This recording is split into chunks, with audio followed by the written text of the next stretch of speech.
All right, hello everyone. This is our second lectures on algorithms, and we will start talking about several topics that I hope interesting for you. So here we go. So as we mentioned, this class is about solving computational problems, and computational problems does exist in every single real life application, and which could be related to business, manufacturing, design, in many problems. So our goal here is really to understand and be able to present solution for computational problems via providing some algorithm. These algorithms need to be, of course, correct and efficient. When we say correct means it gets us the output that we need, that the output that we require from solving this problem. And also efficient means that the time that it takes in order to solve these problems is not very long. The complexity of the algorithm that we are presenting is not tough for computation based on the powerful ability that's available for our machine or our computer.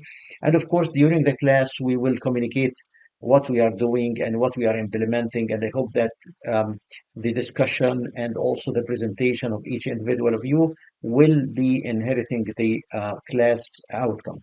All right. Now, what I'm going to talk about today is as follows. These are just some like guidelines. What is an algorithm?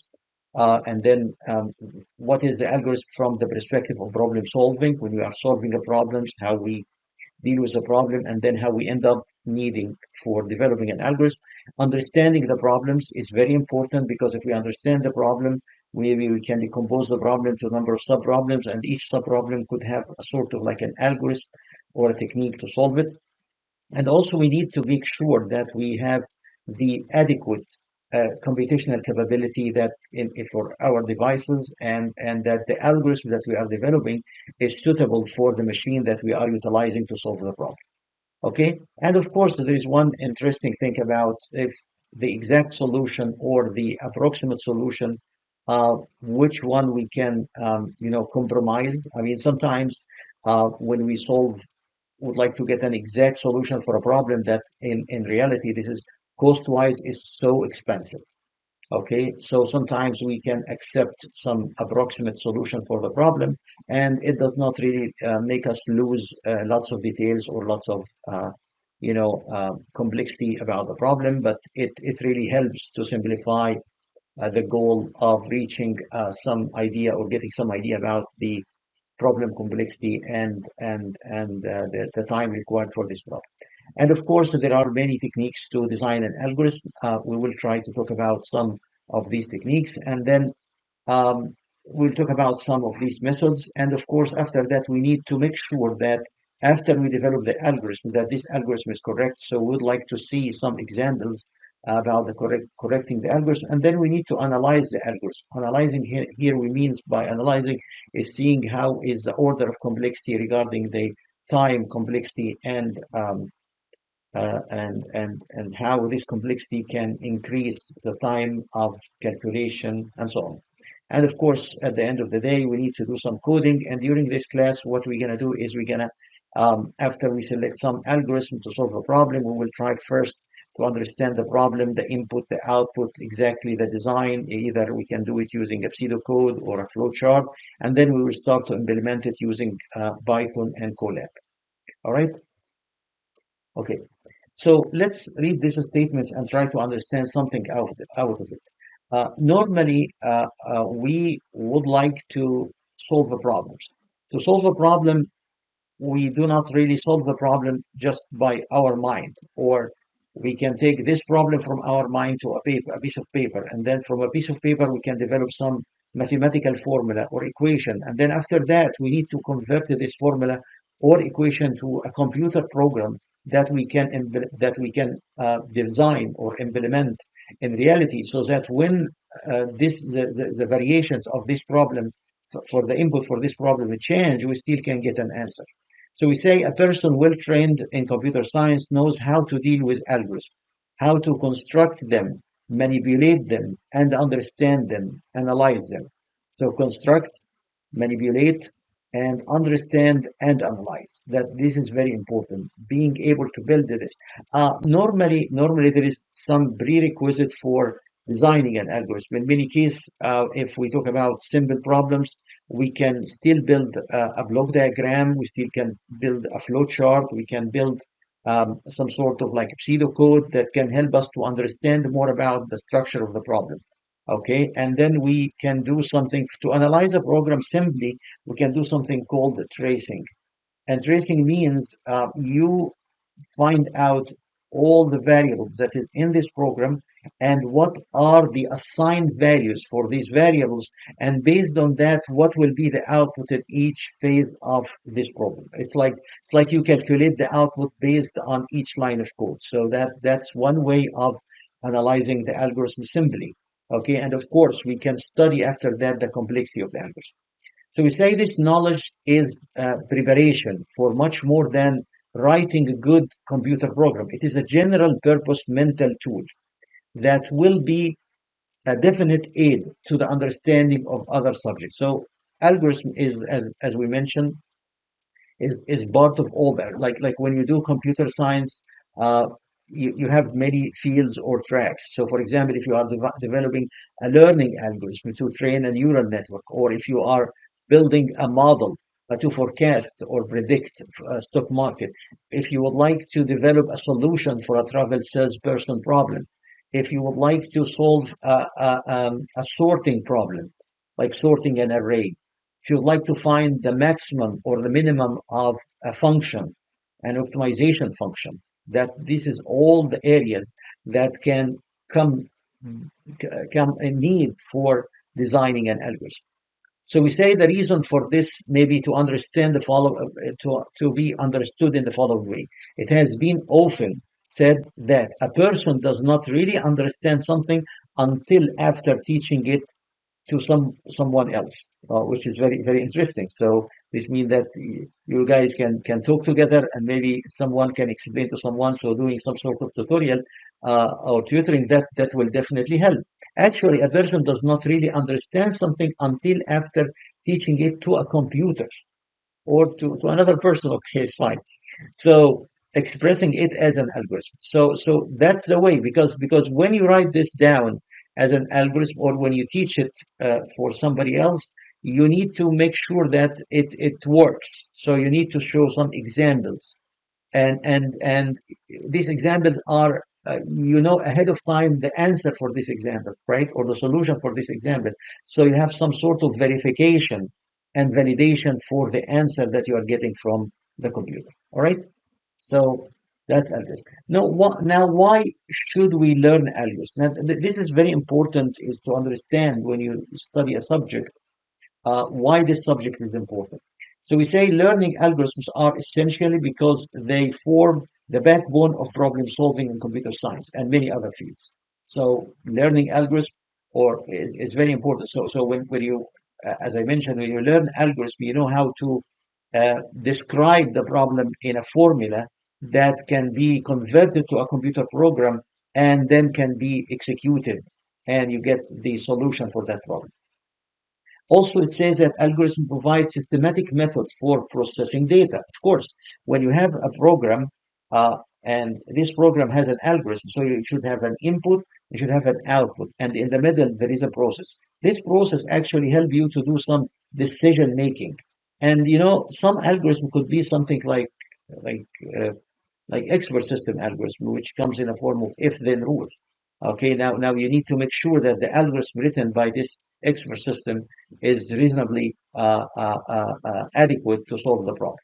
Okay, uh, so again, understanding algorithm allows us to write optimized code, enhance performance, and develop innovative solutions. They also equip us with critical thinking skills, enabling us to approach challenging challenges logically and devise effective strategies. So that this is something we're gonna learn, and I know maybe some of you did not work with algorithms before, and we will try to go step by step in order to understand the manipulation of algorithms, and then after that coding them.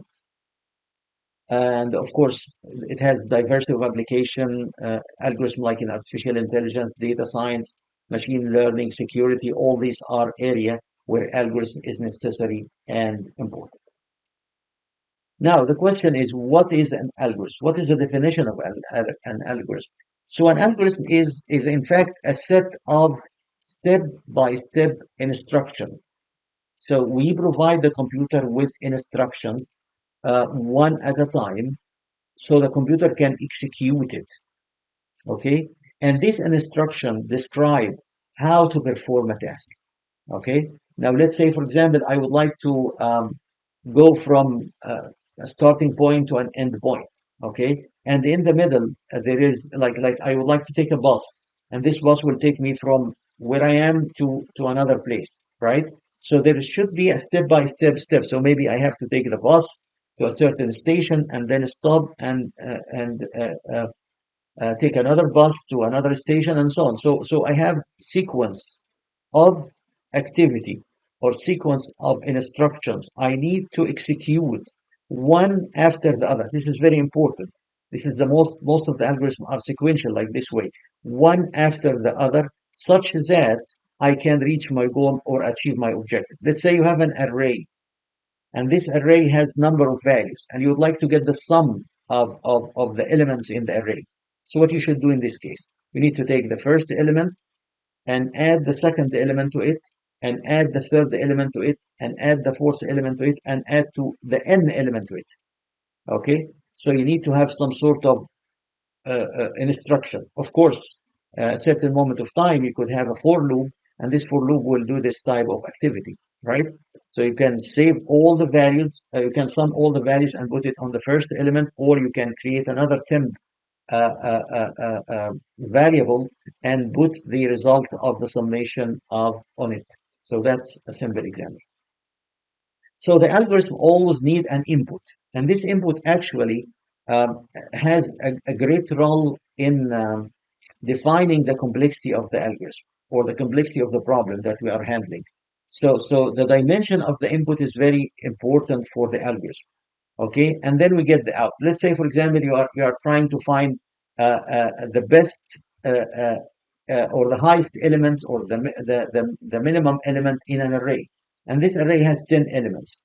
It's different if this array has 100 elements. It's different if this array has 1,000 elements. Okay. Now, if you are trying to get the max, it means you need to take the first element and compare it to every single element in the array.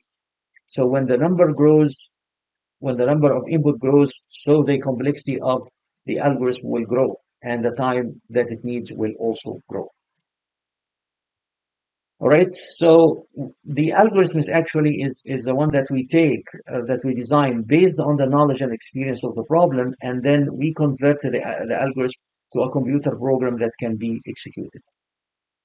And there are actually many types of algorithms, and I will do my best to cover one algorithm or two algorithms from each of these fields, like brute force algorithm, greedy search algorithm, recursive algorithm, dynamic programming, divide and conquer, randomized algorithm. So I will do my best to cover sample of algorithms from each of these tracks or these domains.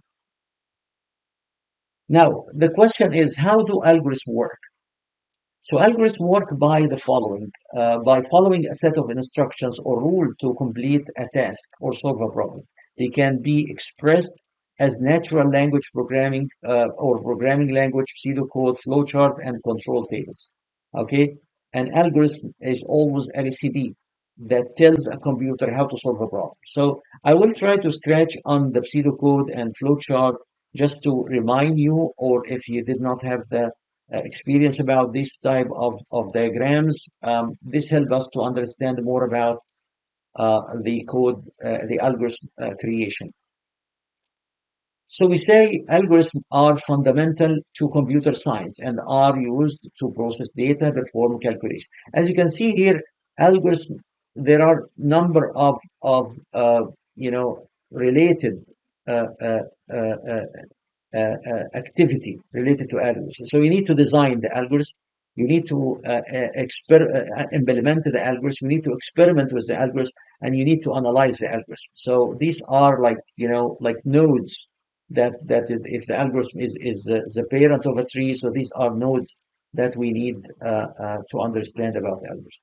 So key aspects of algorithm. So in any algorithm, we need input and output. Okay, so we have to be, and this input and output has to be defined input and output. It's not something we need to predict, but actually it's a solid input, solid output, especially for deterministic algorithms. And then we have steps to execute, which is the instruction that we design. Okay, and then this algorithm has to be finite. And when we say finite, we mean it must terminate. You cannot run the algorithm for infinity or or like continuously. Okay, so there should be some certain finite number of steps. It's like running a for loop.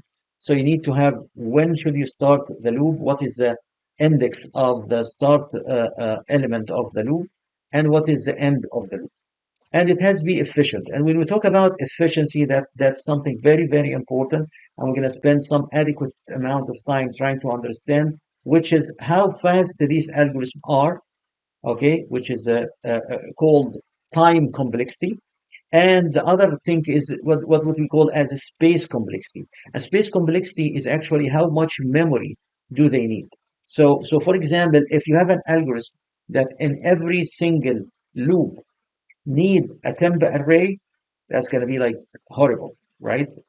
So it's like, or temp variable, that would be horrible. But if it does need one before you start the, let's say you would like to do the sum. So in this case, maybe you can uh, define a variable and reserve the space in the memory so that you can save the addition of the elements in the array in that variable. So this is, in this case, you are utilizing one variable from the memory. So it's different if you need a huge amount of memory. So this is what we call as space complexity. So you have two things that's very important to talk about here. Time complexity, which is the order, sometimes we call it order of complexity, which is how fast this algorithm runs. And then after that, the space complexity, which is how much memory do these algorithms need. Now, to understand the problem, this is very important because you cannot really develop an algorithm without understanding the problem that you need the algorithm for it. So here I'm showing some practical example that might need an algorithm, and actually there are many algorithms that was developed for it. This is on the right. You have what's called a wireless sensor network. So wireless sensor network actually consists of a set of nodes. These nodes normally the number of nodes is normally large.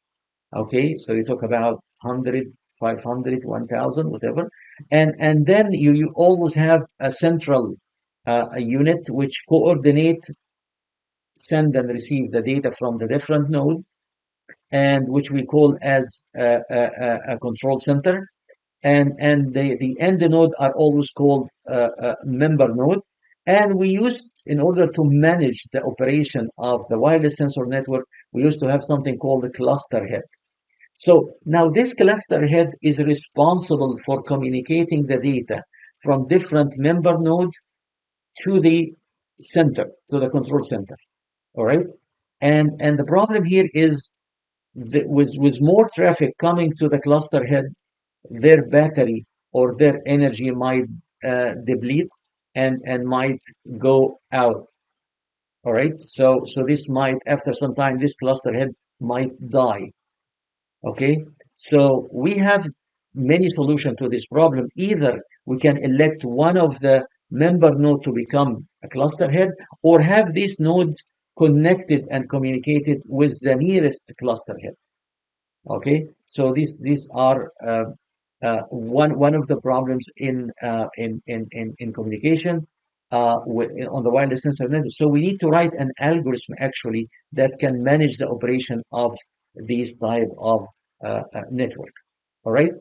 So that this is an example. So understanding the problem is very important because you need to know uh, how the real life application or problem is executed, and also what are the constraints that could happen during the execution of the problem, right?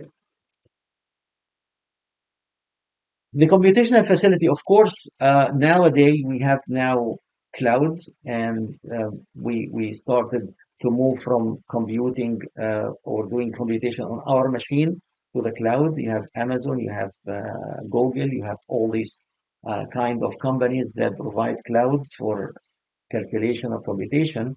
And instead of using CPU, now we can use GPU. So this facility also help and definitely support like complex algorithms in industry. And of course, right now, with the advancement in artificial intelligence and the GANs, generative AI, and these different types of autoencoder and complex model in real life application, it becomes very essential and very important to use cloud facility that can help us to better speed up the processing of the problem. Okay, all right. So designing an algorithm, Uh, John von Neumann is one of the well-known scientists in the area of designing algorithms, and he's actually Hungarian American scientist who was able to develop something called random access machines, and these machines are the machines that works with what we call as a sequential algorithm. So we are not talking here about advanced like something like parallel algorithm or so, but we talk about sequential algorithm. So simply from the word sequential, it's the algorithm that is executes command one after the other. So this is one of the famous and well-known algorithms for a while. Instructions here are executed one after another, one operation at a time. So this is a block diagram that shows the general architecture of the algorithm problem solving. So first of all, we need to understand the algorithm, and then we need to decide it on, what are the computational means that we have, what's going to be the techniques that we're going to adopt, and so on. And then after that, we start to design the algorithm. And of course, there is some sort of looping here where, if more information is coming about the problem, you can still re-execute or recycle or reiterate on the problem until you get the best algorithm for solving the problems. And then after that, you would like to test this algorithm and prove it's correct by some input measurements that you can maybe calculate manually, or have some simple program piece by piece, make sure that it works correctly. And then after that, after we get the program working and up and running, then you can start, of course, execute the problem on real life.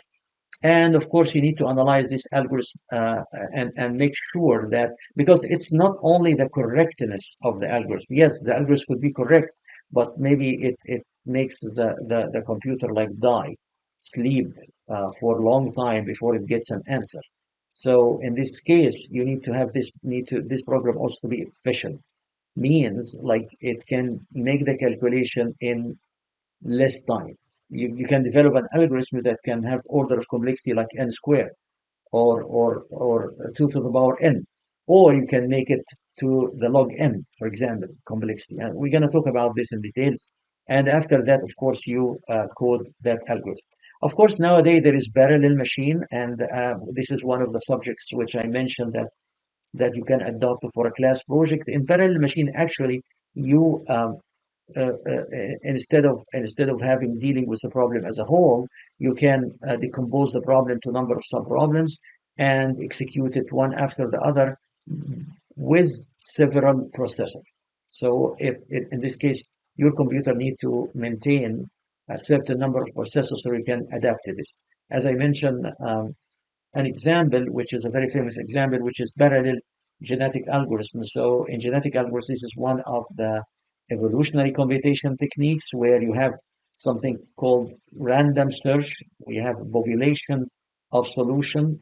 So genetic algorithms work by some sort of natural evolution or Darwin notion of natural genetics. So when you have a large number of individual in the population, and you have parallel machine, since the operation that you do on every single solution of the problem or individual of the problem, you can split, you can cluster the population and have like if you have n, so you can have m cluster, and each cluster can be specified to a processor, and then these can be executed in parallel. So that's one nice application for parallel processing. Now, choosing between exact and approximate problems. So I like this image on the right, which says that the advantage or the importance of precision and significance. So, for example, if there is a weight that is going to fall over some person, and you started to say, "Oh, a 1,500 kilogram mass is approaching your head at a speed of blah blah blah blah," I'm sure you will not be able to complete this sentence because this huge weight will end up on the head of that person. But if you say, "Look out," you will achieve the task. You will achieve the goal. Of course, both says will achieve the goal, but one of them will be too late, and one of them will really help. So that's the difference between precision and significance. So we say that an algorithm that solves the problem exactly is known as exact algorithm, while one that solves the problem approximately is called approximate algorithm. So I mean, we might choose the approximate algorithm. The reason is some problem cannot be solved exactly in most cases. For example, extracting a square root. Sometimes you have this long precision, or solving a nonlinear equation. And again, this is very complex. And evaluating definite integer often fall into this category. Second thing, exact algorithms for a specific problem can be impractical and can slow down the process. And that's why sometimes when we do, especially when we do order of calculation or order of computation, we ignore some orders which is less than the dominant, or what we call the basic order. Okay, so algorithm design technique. So we say that an algorithm design technique is a general approach to solving problems algorithmically that is applicable to a variety of problems from different area of computing. So algorithm design, or the strategy or the paradigm that we use, is always dependent on the problem domain and how we can handle this problem. Now, if we would like to specify an algorithm, there are some methods of doing that. I mean, we can investigate, we can explore different ways of representing the algorithm and see which one is good. So the pseudocode, for example, um, it combined. We're going to see lots of pseudocode as follows. So pseudocode combines elements of natural language with a construct like programming language. It is typically more accurate than natural language, and it will provide some layout of the programs and help you to write the code. The flowchart is a little bit different because it actually shows the operation that could happen, and there is a set of symbols that we can use to develop the flowchart. So let's look at a pseudocode for this problem, for example. So on the right here, I have matrix multiplication. So I have two matrices, A and B, and I would like to write a code in order to multiply these two matrices together. Okay. So what I'm gonna do is the following. So I need to specify what is A and what is B. So A and B are two input matrices. So you don't have to reset them during coding because they are coming with values. And the output here is C, which is the result of production of A and B. So this C, for example, you can have it, you can create a space to insert the outcome of the multiplication C, and you can fill it with zeros, for example. So in this case, C dimension will depend on the A and B dimension. So maybe if you don't know the A and B dimension, you need to read the A and B dimension and define the dimension of C based on the values for A and B. That could be something that you might need to do.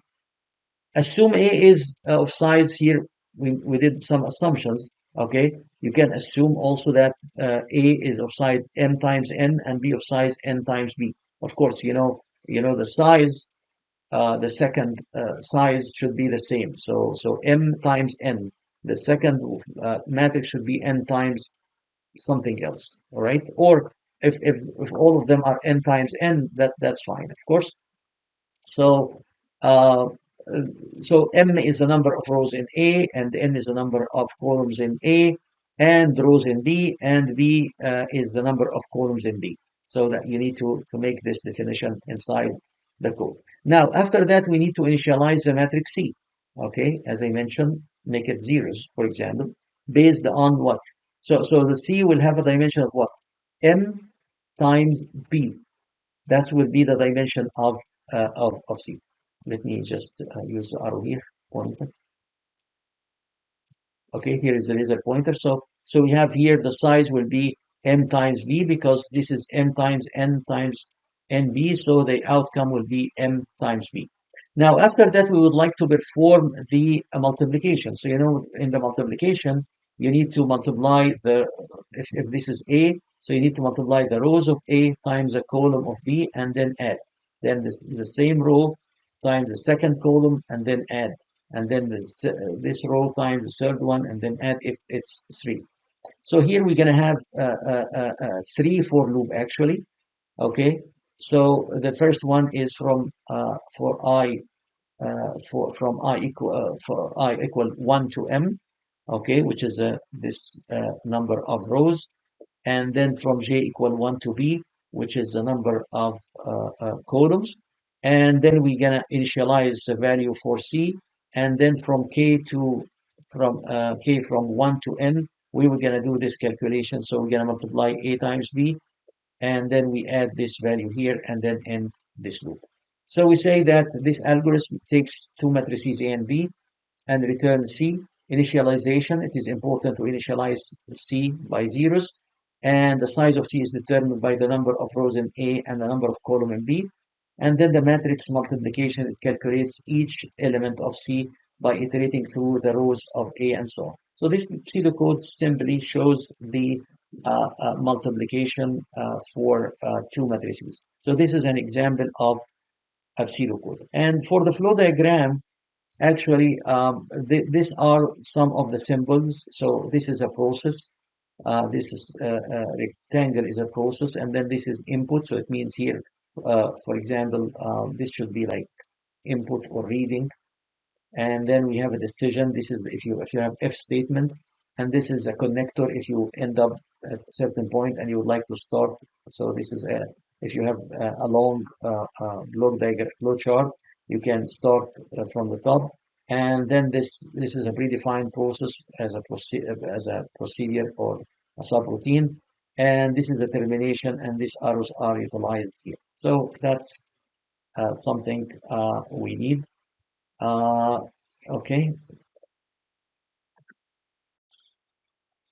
All right. So to prove an algorithm is working correctly, we would like to try the following. We would like to try some example where we would like to add values from 1 to n, and we would like to write a code, a pseudocode that can help us to do that.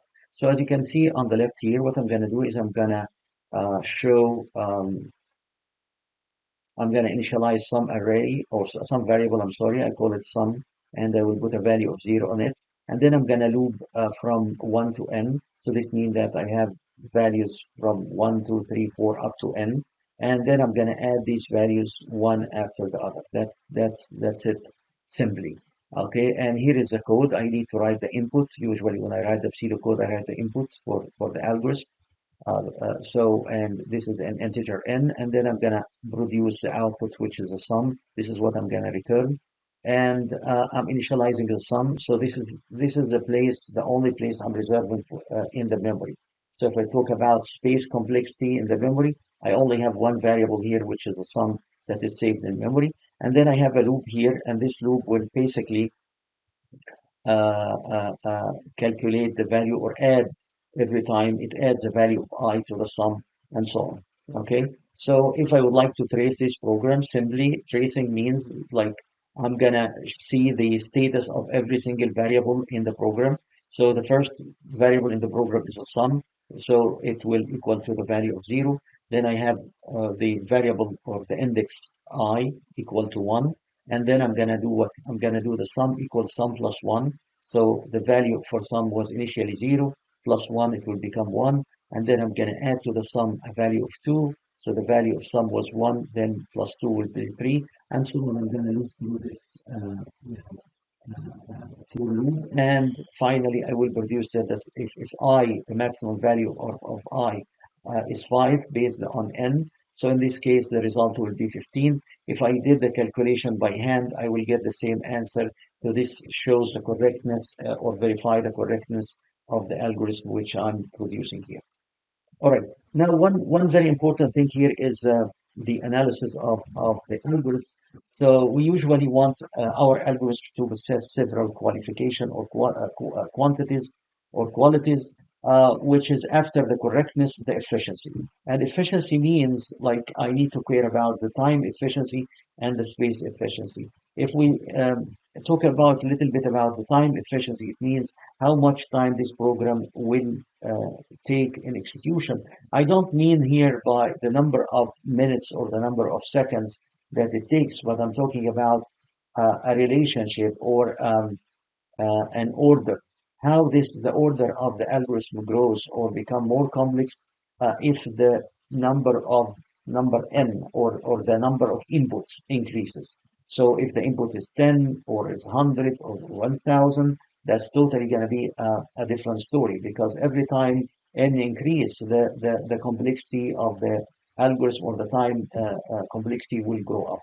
So most of the time, if we talk about the linear is the one that every time n increase, the computation of the space requirement increase. If n goes down, it goes down.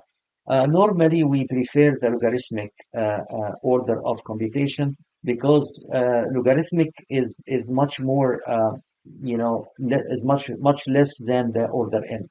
And the logarithmic normally we try to work with some techniques like divide and conquer that can help us to reduce the complexity to log n. Of course, if we go to higher order like n squared or exponential to the power n, that will be like large time complexity and that will cause, delay for processing the program and same for the space. If let's say every time you run a loop, you reserve a space in the memory. So if the loop the number of iteration goes up or higher, this means that you need a huge memory to save the data or to save the information that you created after every single iteration. By the way, I mean, one would say when I can get like order of n or order of one. That's very simple. Order of one. Um, I can give you a simple example here. Assume you have an array, a sorted array, okay? And every time this array, you would like to get the minimum element or the smallest element. Okay, if this array is sorted from small to large, usually if you search for that element, it will be element number 1. So the order of calculation here will always be 1. Okay, after one iteration, you will get the minimum element and that's it. So sorting the array actually helps a lot. And we're going to talk in details about sorting next lecture. We have many sorting algorithms and each one has a different order of complexity, right? And of course, after we write the algorithm and we verify that the algorithm is working, then after that we start to program this algorithm and put it in a code format. And we can use any type of coding algorithm as based on our knowledge or experience. Now, here this is a simple example, another example or exercise about how can we write a pseudocode to find a real roots of a quadratic equation. Finding a real root of quadratic equation mainly depends on a certain equation, which is minus b plus or minus the square root of b squared minus 4ac divided by 2 A, which is for this specific equation. Okay, so that's the equation. Let me show you the code here. So, or the algorithm here, the pseudocode. So here for this pseudocode, or we need to have the value for A, B, and C. We cannot like get an answer for this quadratic equation or get the solution or the roots if we do not have A, B, and C. And here it says if A, B, and C are real coefficients. So it's, you know, sometimes we have something called imaginary, but that's not something we consider in while we are developing this algorithm here. So usually you check the value for the discriminant, which is b squared minus 4ac, because this value, depending on its result, we will be able to know if the roots are real or not real. So b squared minus 4ac. So usually we the comparison between these values. If b squared minus 4ac is positive, so this means that the square root will be positive, and this means that we will have two real roots. So if the discriminant is bigger than 0, then the two real roots, root 1 and root 2, will be have these values minus b plus square root of the discriminant divided by 2a, and here is minus b minus square root. I mean, all of us studied this equation in high school. So output will be root 1 and root 2. If the discriminant equal to 0, this means that the difference between these two are equal to 0. This means that this part of the equation will be 0, and the output will be minus b divided by 2a. All right, because this whole part will be go away, and this part will go away, and so on. So this is a simple algorithm, pseudocode for an algorithm for root finding. All right, now this is another example, which is algorithm for minimum distance. Now, there are many ways actually to solve this problem, getting the minimum distance between two elements in an array. Assume we have an array A, which has values from 0 to n minus 1. So it has A0 up to A n minus 1, all right?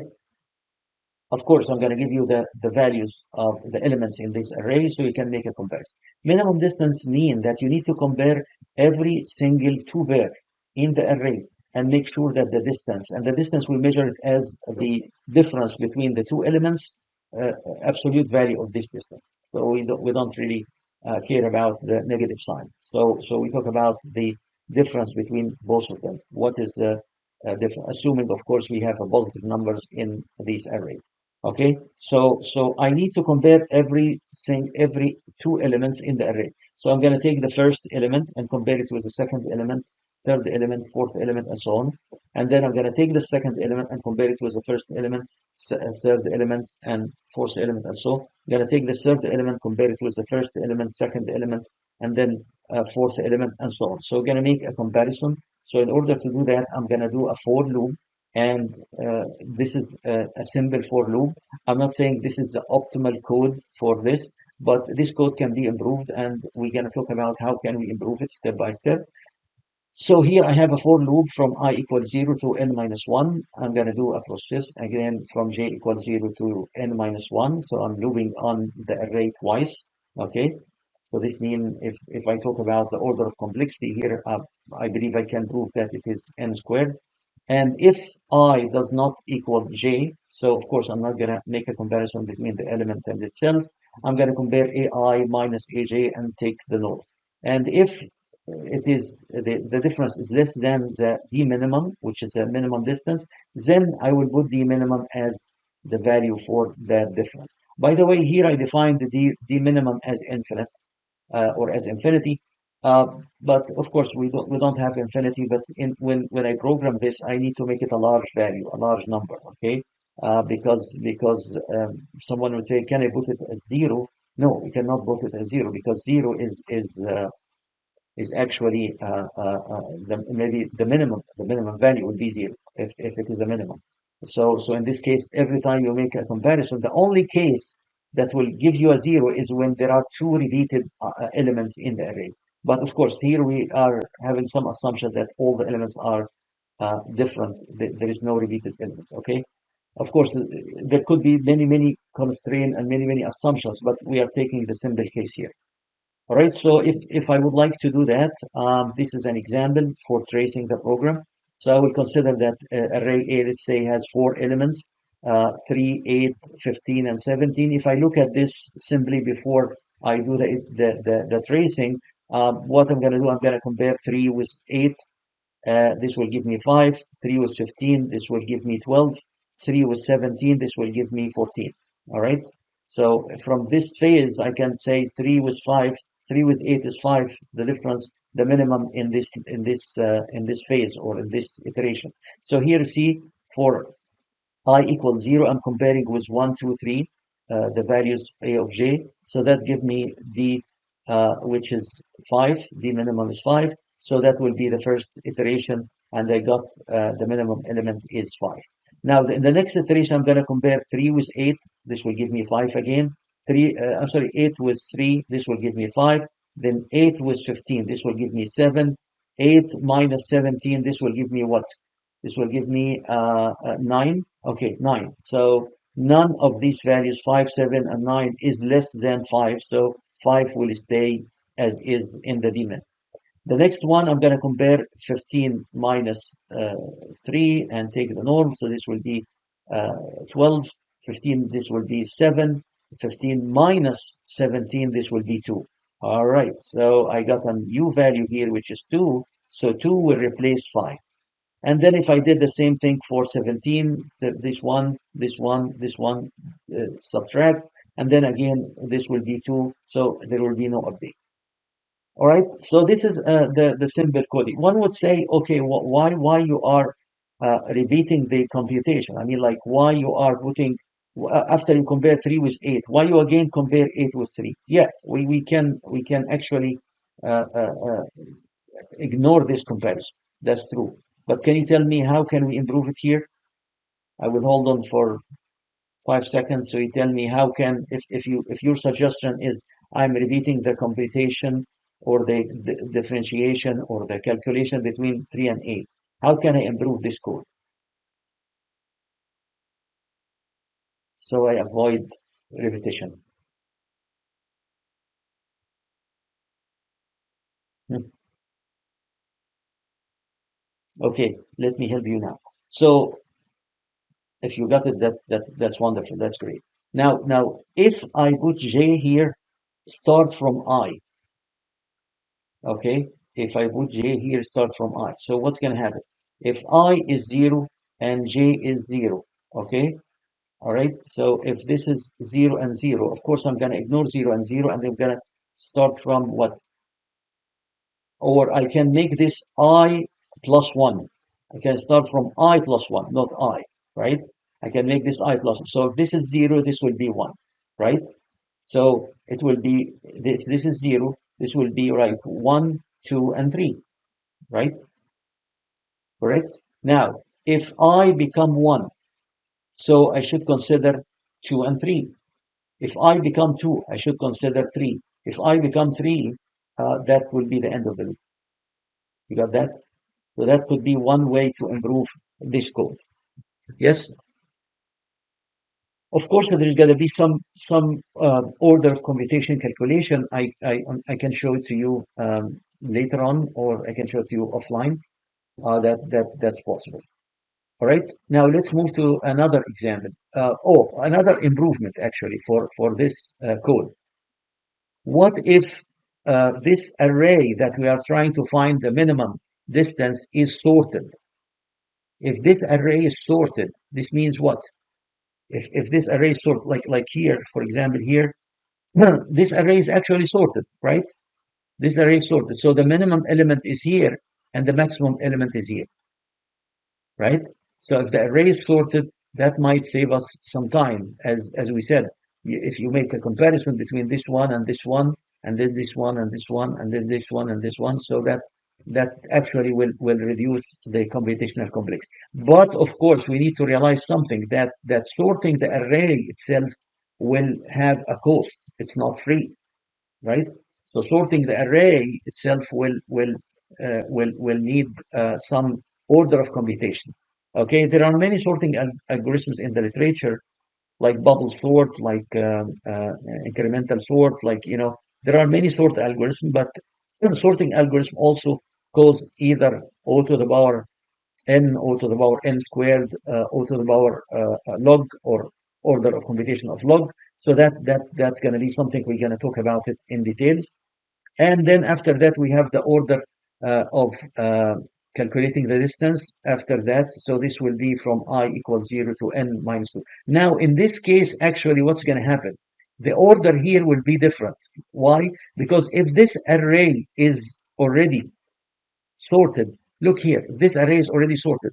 So I do not really need to do this, compare this with this, 3 with 8, 3 with 15, 3 with 17, or 8 with 15 and 8 with 17, or 15. No, I can just compare every two adjacent element. I can compare 3 with 8, that will give me 5, which was the first element here. And then I'm going to compare 8 with 15, that will give me 7, so nothing will change. And then I'm going to compare 15 with 17, and this will give me 2, so the d minimum will be like this. All right, so this is another improvement. So you see, from here we started by a very simple algorithm that did not have any efficiency or high efficiency, and then we were able to improve the algorithm step by step by two different ways. All right. Okay, so the order of computation can change, and as I mentioned, I'm going to talk about the order of computation for different sorting algorithms. All right. Now this is another exercise. What is this? This is about comparison of counting sort algorithm. All right. So I want you to think a little bit about this algorithm. I will give you like 2 minutes to look at the algorithm and see what exactly it says, and then we're going to come back to try to understand how this algorithm works. All right. Okay. Now the idea here is quite interesting. Why? Now the problem says consider the following algorithm that sorts an array by what? By counting for each of its element the number of smallest element, and then uses this information to put the element in its appropriate position in the sorted array. So what does this mean? Okay, look carefully here. Now, if I check the relationship between the first element in the array and second element, let's say if the first element is here is an example. Okay, this is what we need to apply the algorithm. 60, I'm sorry. So if we compare 60 by 35, which number is higher? It's 60. Okay, assume I'm gonna give the 60 uh, uh, uh, um, let's say a price, which is I'm gonna give 60 like number one, give it a value, or give it a reward, one reward. And then I'm going to compare 60 with 81. Okay. Now 60 with 81. Is 60 bigger than 81? No. So in this case, I'm going to give 81 a reward of 1. Right. And then if I'm going to compare 60 with 98. Okay. So 60 is less than 98. So this means I'm going to give 98 a reward of 1. And then 60 and 14. Okay. I'm going to compare them. So 60 is bigger than 14, yes. So I'm going to give 60 another reward, which is 1 in this case. So now 60 has 2 rewards. And then 60 and 47. So what's going to happen? 60 is bigger than 47. So I'm going to give 60 another reward, which is mean now after the first iteration, 60 has 3 reward, 35 has 0 reward, 81 has 1 reward, 98 has 1 reward, 14 and 47 has 0 reward. Do you got the idea? Okay. Now let's look at the code. So in this code, I have the input, which is array from 0 to n minus 1, and the output will be a new array S, which has the sorted element, okay, which has the sorted element of A. Now we start by initializing the count. This is the count, the reward array, or the reward array. So for I is less than from 0 to n minus 1, the count will be 0. So I'm initializing all the elements in that array of size n minus 1. So count, I'm reserving now in the memory a space of an array called count that has the same length as a. Okay. All right. Now, next, what I'm going to do here, I'm going to have the first loop for I from 0 to n minus 2, from 0 to n minus 2. So I'm going to compare from 0 to n minus 2. And then from j equal n plus 1 to n minus 1. See this? This is what we were talking about. So I do not want to make the comparison between I and j anymore. So I don't have to say if I does not equal to j. No, I'm moving here, as we said in the previous example. So from j equal I plus 1. So it means I'm going to start with I0 and j will start from 1. And here this is n minus 2 to n minus 1. All right, so n minus 1, I'm going to go to the end of the loop. Okay, all right. So what's going to happen? If a of I is bigger than a of j, then I will increase the count. If a of I is bigger than a of j, if the elements 60 here is bigger than 35, okay, that's for the loop, because will equal to 0 and then j will equal to 1. Then I will increase the count by 1. So I'm increasing the I. The I is what is where this element, the 0. Else, if not, which is true here with 60 and 81, I'm gonna increase the j. So the j here is indicating the pointer to where, to the place of 81. All right, do you see that? And I will do this loop until I finish. So I'm going to take this element and make a comparison, then take the second element and make a comparison, and then take the third element and make a comparison, and so on. And I'll keep doing this. And at the end, based on the count I, based on the value that exists in count I, the value that exists in count I is actually shows the number of times this array proves to have value bigger than this element proves to have high value than other elements in the array. So this element, this is going to be the index of the S array, and then I will put the element in that position. Okay. All right. So now, if we would like to do the tracing here, so what's going to happen is we're going to see what is the value for A of I and A of j. So we're going to have A of I is 60 here. Let me just so we're going to compare the 60, okay, with every single element in the array, okay, and then we're going to compare 35 with the rest of elements in the array. So we're going to start by 81, then we're going to compare 81 with the rest of elements, then we compare 98, and then last the 14, okay. So here, when we make this comparison, every time we give a reward. So 60 and 35, so 60 get the reward. And 60 and 81, so 81 will get the reward, right? And then 60 was 98, 98 will get the reward. And then 60 was 47, so 60 will get the reward. See this? 60 is bigger than 47 and so on. So we keep doing this until we end up that the count has these values. So 60 was best compared to other element 3 times, and 35 was 1 time, 81 4 times, 98 5 times, 14 0 times, and the last element 47 2 times. So now this count will be the index for our uh, uh, um, for our code, for our program, and then now we will have the count. So 3 is so now we're gonna have the index is 0 1 2 3 4 5.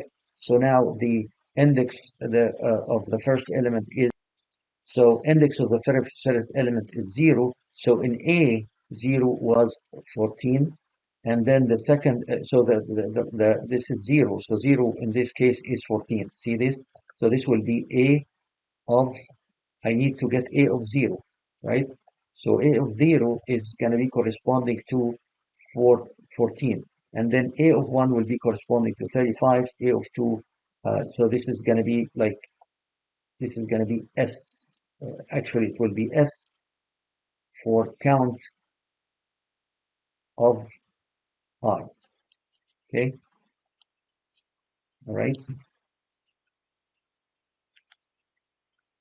So here it is. So S of count of I. Okay, and then you get A of I based on this count, right? So that's the way that we can trace this code.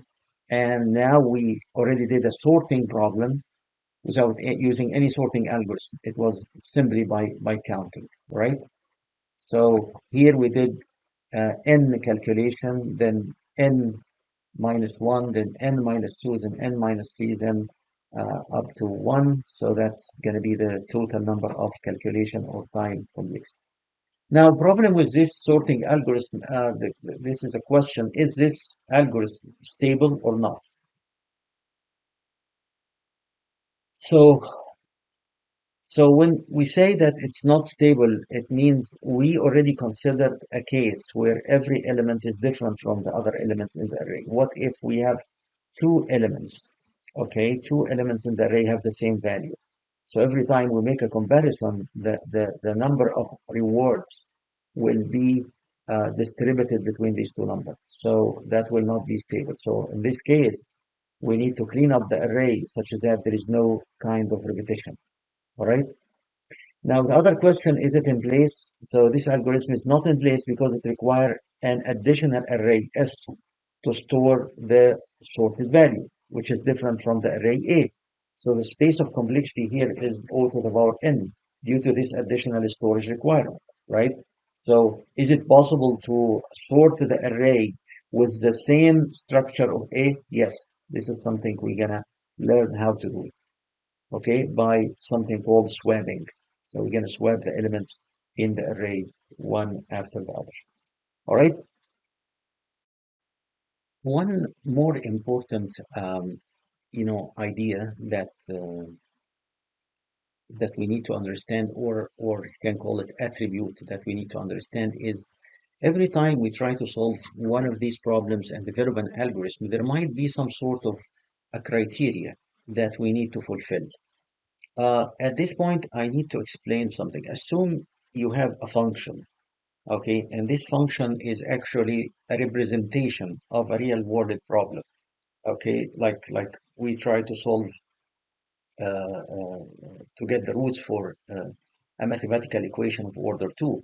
But let's say, for example, this problem is a sort of a function that has some number of variables, x1 up to xn, and we would like to find the optimal value for x1 and xn such that we achieve some sort of a criteria. Okay, maybe for simplicity reason, maybe we would like to minimize this function or maximize this function. Okay, so let's see an example here. Um, Consider the problem of designing an algorithm to determine the best route.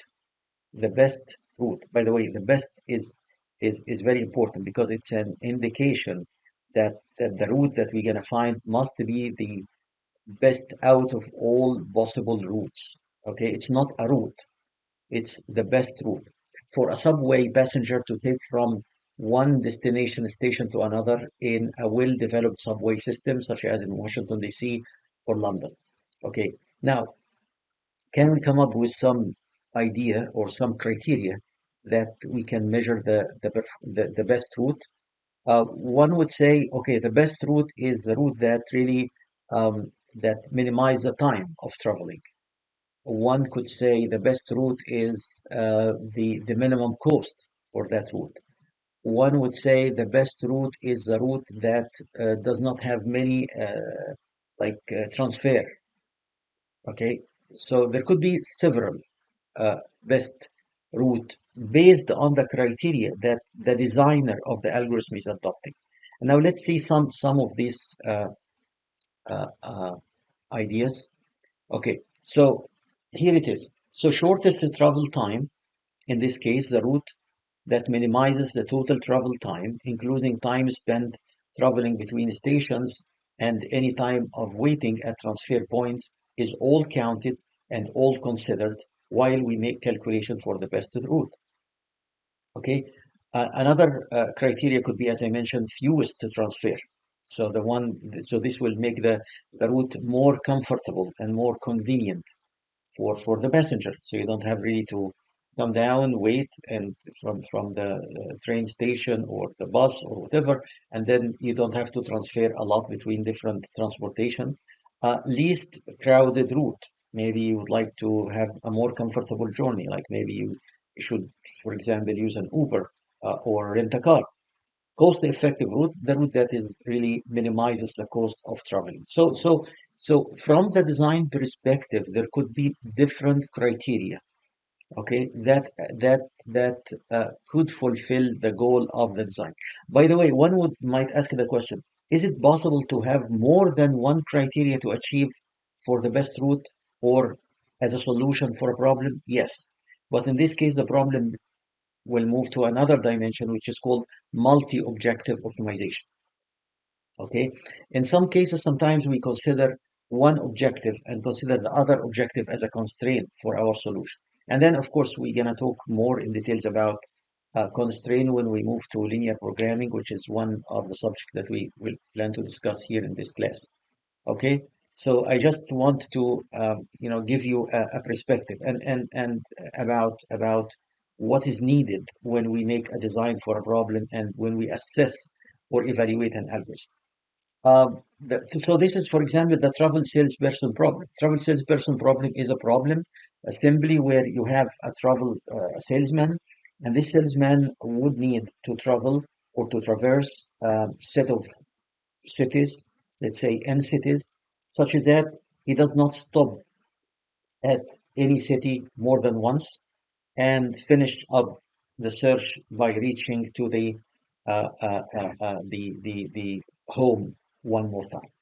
Okay, so more likely when we deal with a travel salesperson problem, we try to convert this problem to a graph, as you can see on the right. And this graph can be directed or it can be undirected. Directed means there is an arrow for going back and forth, or there is no arrow. Okay, and also there could be some sort of a weight. As you can see here, there is a weight, which is the cost here. Assume this cost is the time, or it's the cost, which is the money paid in order to travel from 2 to 5. It could be any of these. Okay, it depends on the criteria that we are discussing here. So if you can represent your problem or transfer your problem from the real world to a graph, then you can start work with the graph. You can start solve this graph to achieve the criteria. So we have the vertex, which is the nodes. Okay, here we have node 1, 2, 3, 4, 5, and the edges, which is that represents the segment or the line that connect between two stations. And then, of course, there is the weights, which could be anything that we talked about before. Some of the famous algorithms that is utilized, and I'm planning to talk about some of them, like Digestra is one of them, and the A-star is also another algorithm that can be used. And by the way, as we are moving forward, it's very important to think about these type of problems because I'm going to discuss several problems to get you some sort of idea about what topics you might want to select for your class project. So I hope that this will help you when we see how significant or how important is the algorithms. Maybe you can get excited. Oh, let me go and check this problem and see if I can solve it. Another problem, which is one of the common problems, is called the graph coloring problem. So the graph coloring problem is the problem of coloring vertex or coloring node of a graph so that no two adjacent vertex have the same color. Okay, sometimes we call this problem vertex coloring problem. So now it will be, of course, better if you can convert this graph, the problem to a graph and then start to make coloring. So the optimization problem here states that given M colors and a graph G, we would like to find the minimum number of colors required for a graph coloring. All right. So this is an interesting idea. I'm showing here an example where I try to color this graph here A B C D E, and I'm showing the steps here. By the way, we call it Grady coloring because in Grady actually we try almost every single possibility to make coloring. So we start by coloring A with color 1, and then A is connected to B and C. So we need to select another color for B because we cannot have two adjacent vertex or adjacent node have the same color. So now, since node B is connected to A, it cannot share the same color. So we're going to select another color, which is color B. Here it's the orange. And then node C is connected again to node A and B, so we need a third color. We cannot make it black or gray or orange. So we're going to select this as red. Now, C and B are connected together, and D is connected to both of them. So we cannot select the orange or the red, but we can select the original color, which is gray here. And then we have E is connected to C and D. So we can select here the orange because it's not here. So this is a simple example on how this idea works of graph coloring. And of course, you can design an algorithm that implement this type of solution.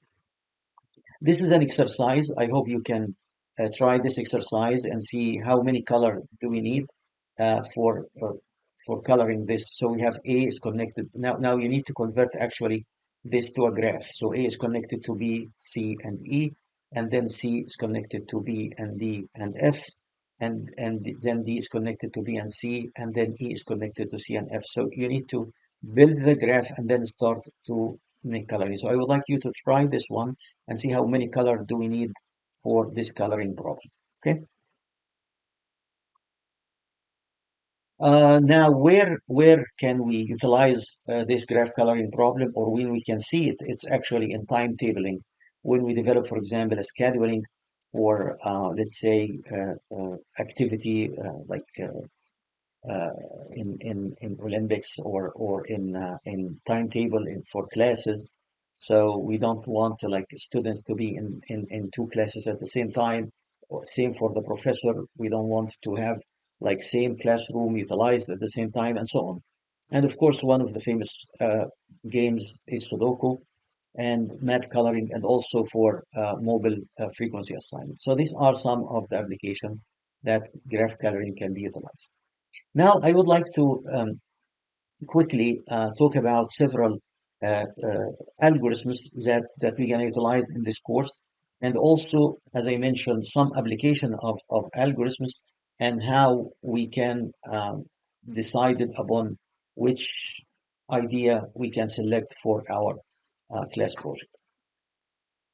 Now, some of the algorithms which is very famous is machine learning algorithms, and I'm not sure if you have previous experience on dealing with machine learning. Machine learning have been known for a while. There are many techniques that can be utilized, but machine learning in general can be classified to two types of learning algorithms, something called supervised learning, and the other one is called unsupervised learning. And simply the difference between supervised and unsupervised is the data that we utilize to build the learning algorithm is simply in one case, which is supervised, has a label, and in the other case was unsupervised, it doesn't have a label. Okay, let's say, for example, let me give you a simple example. As you have, like, for example, images for apples. Okay, so every time I give you image for apple, I say, oh, this is apple.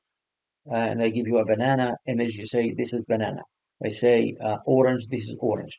So I can say, okay, I can encode the apple as one, the banana, or maybe yeah, as one, and the banana as two, and orange as three.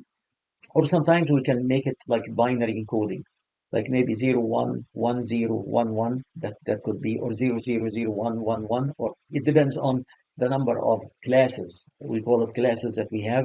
So if we have 2 to the power n classes, we can use So if we have 8, for example, so we can have 3 bits to represent every single class, because 2 to the power 3 is 8, right? So these some of these algorithms, we will try to get some of these algorithms in class, and specifically maybe we're going to talk about clustering, which is one of the unsupervised learning algorithms. So we say we have supervised, unsupervised. We have also something called semi-supervised, but I mean, we don't have to go through this one because it's a combination of these two techniques. And then we have reinforcement learning.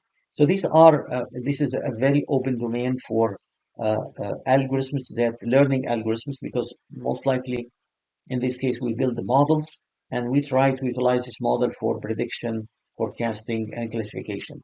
So here is sometimes like customer segmentation, market analysis, house price prediction, medical imaging. So maybe we have medical image like uh, like brain tumor images, and this could be benign or malignant or something like that. So we need to build algorithms. It's going to be more likely image processing algorithms in order to make the classification.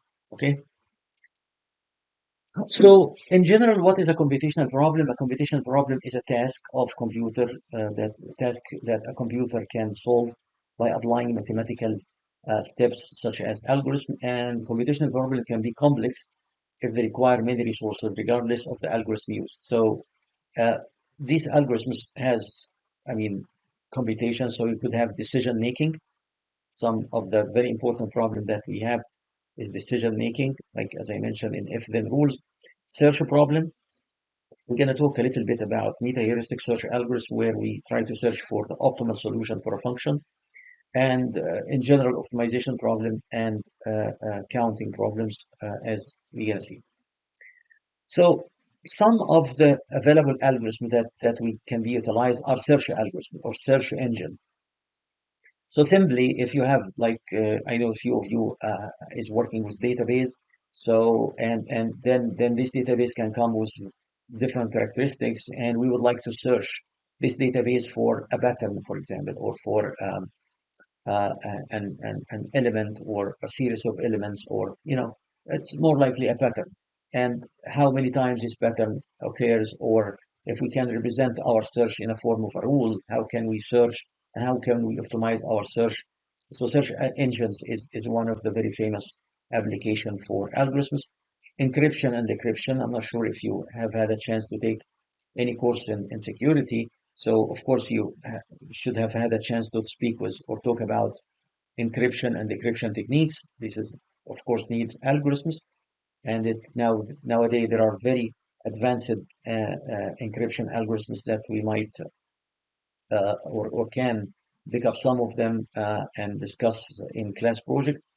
Greedy algorithms. These algorithms solves optimization problem by finding locally optimal solution, hoping it is the optimal solution. By the way, greedy searches or greedy algorithms, maybe they are not the best algorithm, but they are more likely, sometimes we call it exhaustive search. So it's not exhaustive, but it's a bounded search. It's a bounded search. So it can stuck by local minimum. Like one of the algorithms, which is very famous, it's backpropagation learning algorithms that we use for neural network. So this algorithm is biased by the initial condition. So every time you have initial condition, it's like you are laying down in a certain um, um, area of a search space, and then you look in the neighborhood. So that's why you might stuck by a local minimum, and you might not get the optimal solution of the problem as you need. And that's a reason that people started to use meta-heuristic search algorithms to overcome this problem. Okay. Also, recursive algorithm. This algorithm, it's an algorithm that call itself.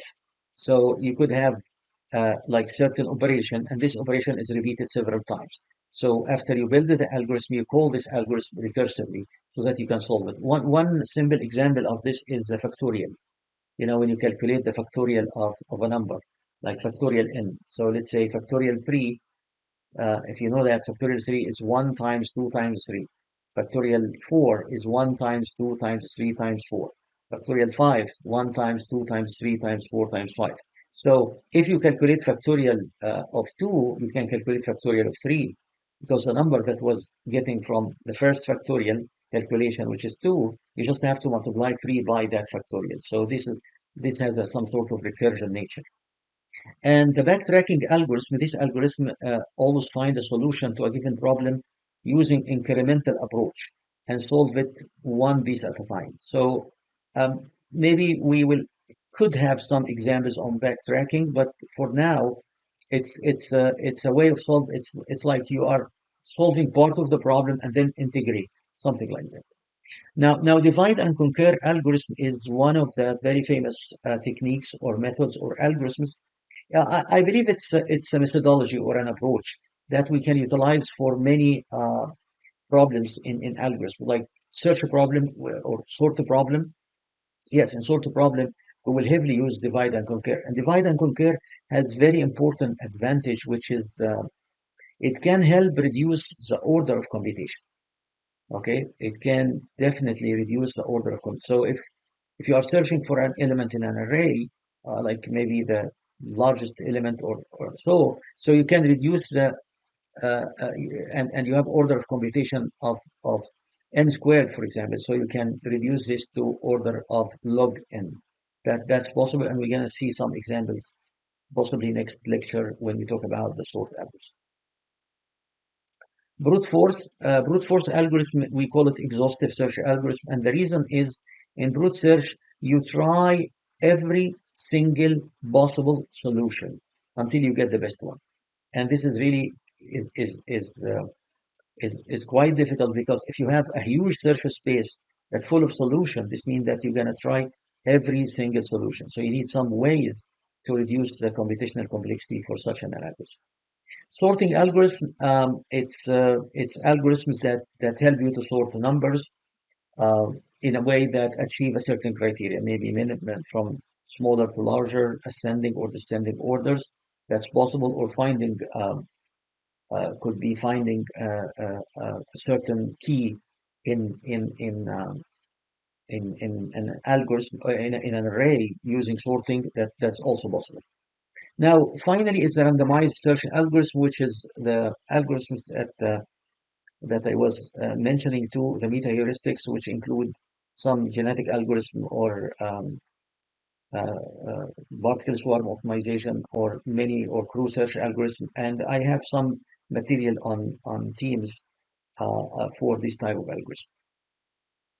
Okay, so for sorting algorithm, we're going to talk about quick sort, bubble sort, insertion sort, many sort algorithms.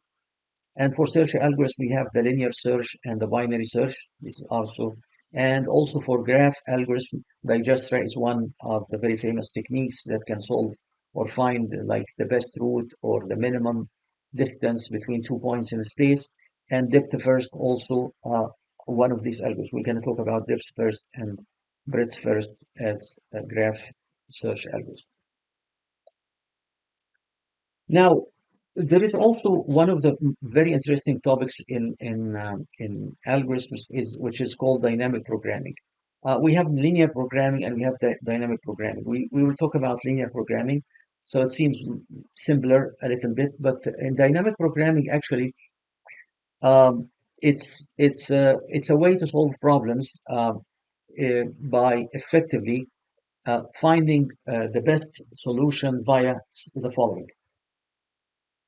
So in dynamic programming, simply what you do is you try to decompose the problem to number of subproblems and solve each subproblem until you get the best solution. And one example is the Fibonacci sequence. This is an algorithm. Like for example, if you are trying to get f of n, and f of n is a function of equals to f of n plus 1 plus f of n plus 2, then you can make a computation for this. So when we solve to find, for example, f of n minus 1 as a function of the best instant, and f of n minus 2, which is a function of the previous instant. So instead of resolving this every time, you actually store the value that was computed from the previous iteration and utilize it here. So this is, I mean, we're going to see more example on Fibonacci sequence. And another problem which is for dynamic programming is optimal subtractor. Subtractor. Yes, this problem. I mean, it's very interesting um, for combining that. Like for example, if we do, I'm trying to find like a simple example. Um, let's say, for example, I'm trying to find the shortest path between a start point and the end point. So in this case, I can look uh, at this problem as follows. I'm trying to, let's say I'm gonna step forward number of steps to get the solution. So let's say I'm gonna calculate the distance between the first point and the first step, and then assume that the distance from the second point to the end is certain distance. So this is the idea. The shortest path is a graph can be found by combining the shortest path from intermediate nodes. So it's like we are splitting the search to number of stages. And once we calculate the previous stage, so let's imagine the following. I'm at starting point, and then to reach the end point, I might have some different routes. So I'm gonna select the route with the smallest cost. Okay, so I'm gonna move from A to B, not from A to C. So that's the distance. Then from C, I'm going to look again at the different nodes that is connected to it. And then I'm going to select the next one and so on. So it's like, and then for me, the steps I moved to before are represented as calculated. And then I'm looking for the next one. So this concept is obvious in dynamic programming. Another very important problem in dynamic programming, which is more likely interesting in business, uh, uh, knapsack problem. The idea here is the following. Um, I know sometimes the math looks ugly, but the thing is, or the idea is as follows. Now, assume you have certain amount of money, okay, and you are going to the supermarket and you would like to buy some, like some grocery or some fruits and something like that. And now each one of these grocery is having a price. Okay. And in order to buy, I need to buy like a basket, and this basket has certain number of elements on it. And I have a money I need to spend. So I need to know how many objects I can buy every time. Okay. So let's say I'm not gonna buy, I will be able to buy everything with the amount of money I have. All right. So what I'm gonna do is I'm gonna check. Oh, can I buy with my money the first object, the whole set of objects here? Let's say I have 5 apples. I need to buy them. Okay, and the apple is like worth you like $1. So this will be $5. Okay, now I have 10. So yeah, I can buy the first uh, type or first object. Now I'm gonna move to the next one. Oh, the next one I it will cost $7. I don't have enough, so I'm gonna leave it out. And then the next one will be $3. Okay, so I'm gonna buy the $3, and so on. So you're gonna do that with every possible combination, and simply you would like to get what will be the best solution that I can just utilize the money I have and how many objects I can buy. Okay, so this is a very interesting application for dynamic programming. And again, this could be like another problem that you can utilize for your class project, and we can find some application. And I'm sure there are many software tools that you can run and use for dynamic programming. Okay. Some other examples for machine learning, like linear regression, is one of the famous technique, and k-means clustering, as I mentioned, and so on. So there are this type of algorithms can help us really to do much. I mean, utilize it for many applications. I mean, of course, we can not be able to cover everything, but fraud detection, speech recognition, healthcare, business, disease detection, many others. So I'm sure the resources available on Teams could definitely help you to get into it easily. Now the idea of the shortest path. So for the shortest path problem, let me just uh, uh, maybe go through some details here about showing the first part of any problem, which is problem descriptions. and then we talk about some little bit about constraints and some computational requirement associated. So assume we have a roadmap here, and which the distance between each pair of adjacent intersection is marked. So I know the distance between each vertex or each node. And we wish to determine the shortest route from one intersection to another. Okay, so we need to develop an algorithm to get the shortest path. So in this problem, the challenges is the number of possible routes can be huge because it depends on the graph size.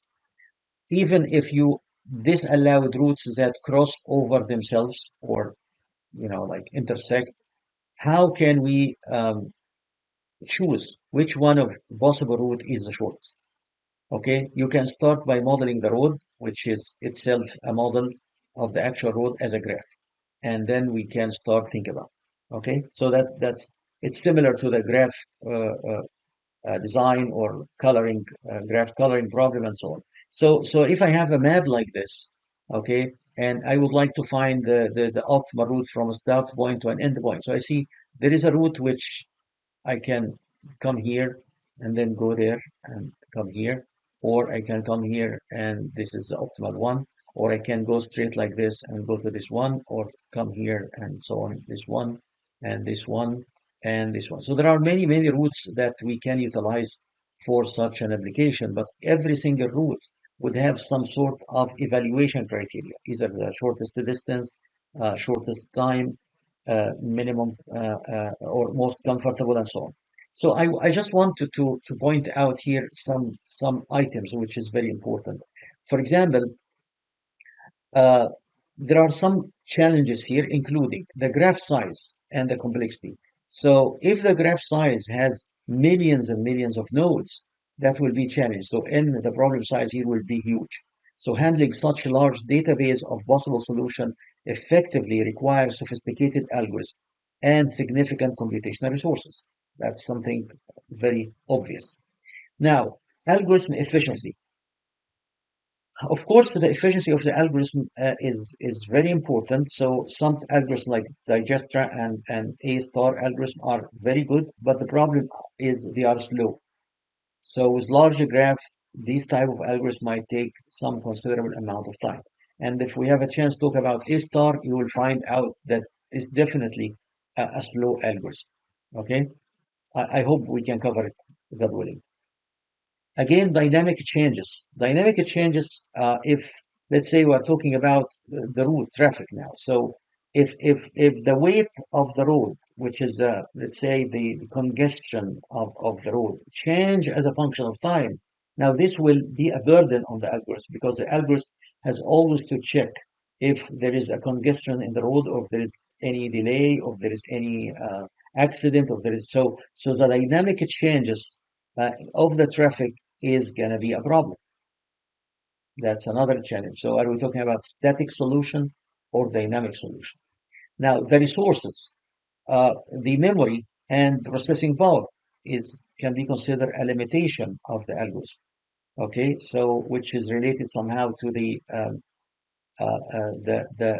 speed of the algorithm in solving the. Is it quick? Is it fast? Is it adopting divide and conquer, or it's more likely a static and or it's more likely a recursive algorithm and it's not realized. It's a greedy search way of finding the solution. So this is again is a problem.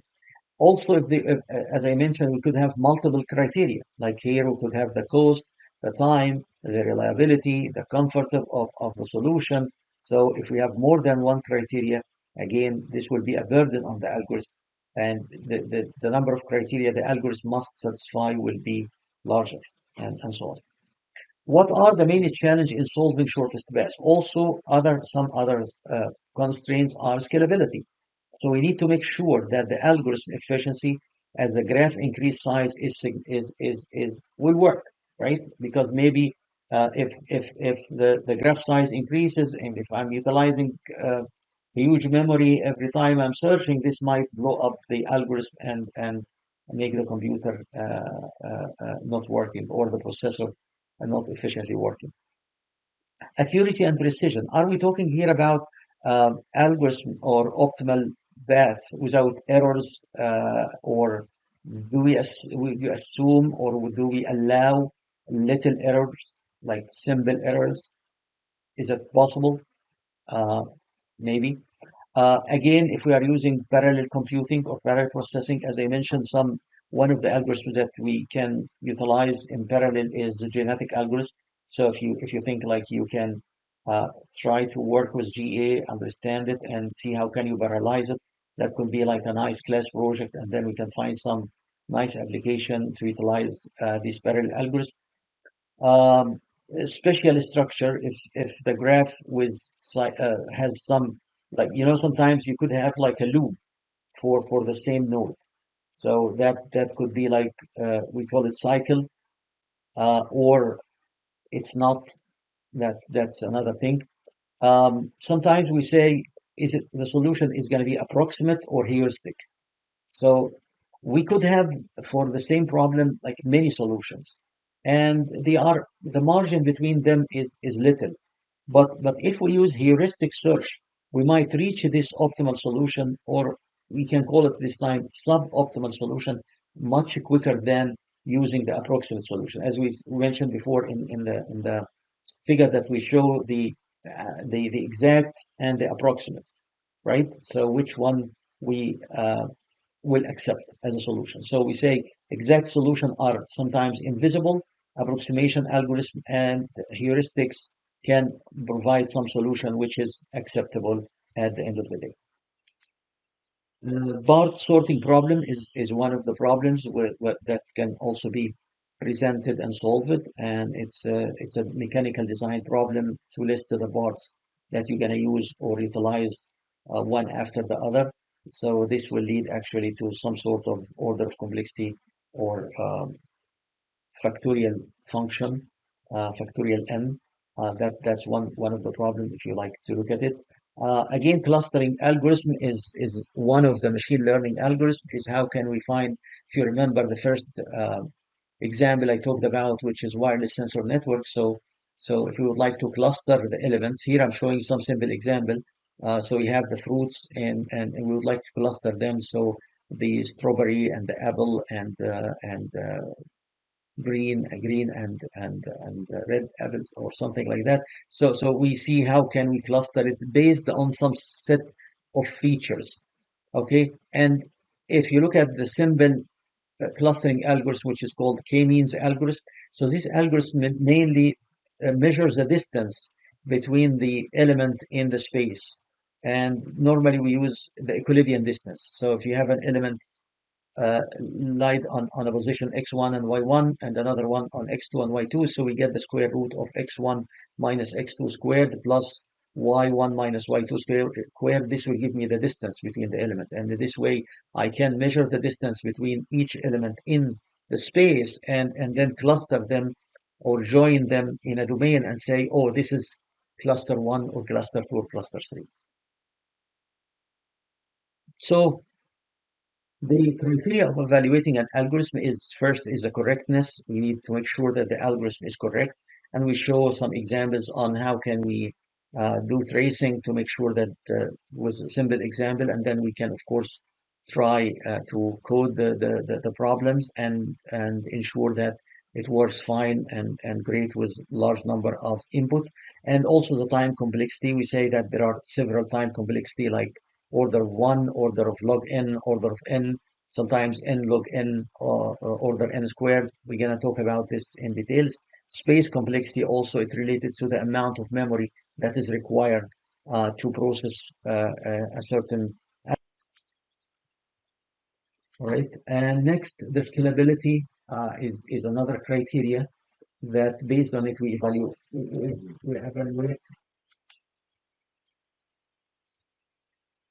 So as we mentioned, scalability is one of the very important criteria for the evaluation of the algorithm, and how the algorithm will expand if the input size grow. So that's very important.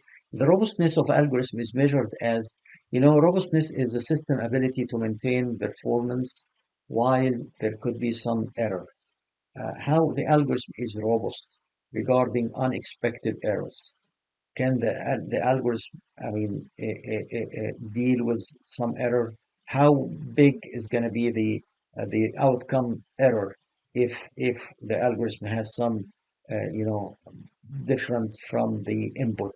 So that's a measure of robustness. How bad is the outcome will be if there is going to be an error in the algorithm? And then one more thing is the readability of the algorithm. Of course, when you develop an algorithm, we need people to understand it, and people can maybe enhance it or modify it in the future or maintain it. So this is called readability.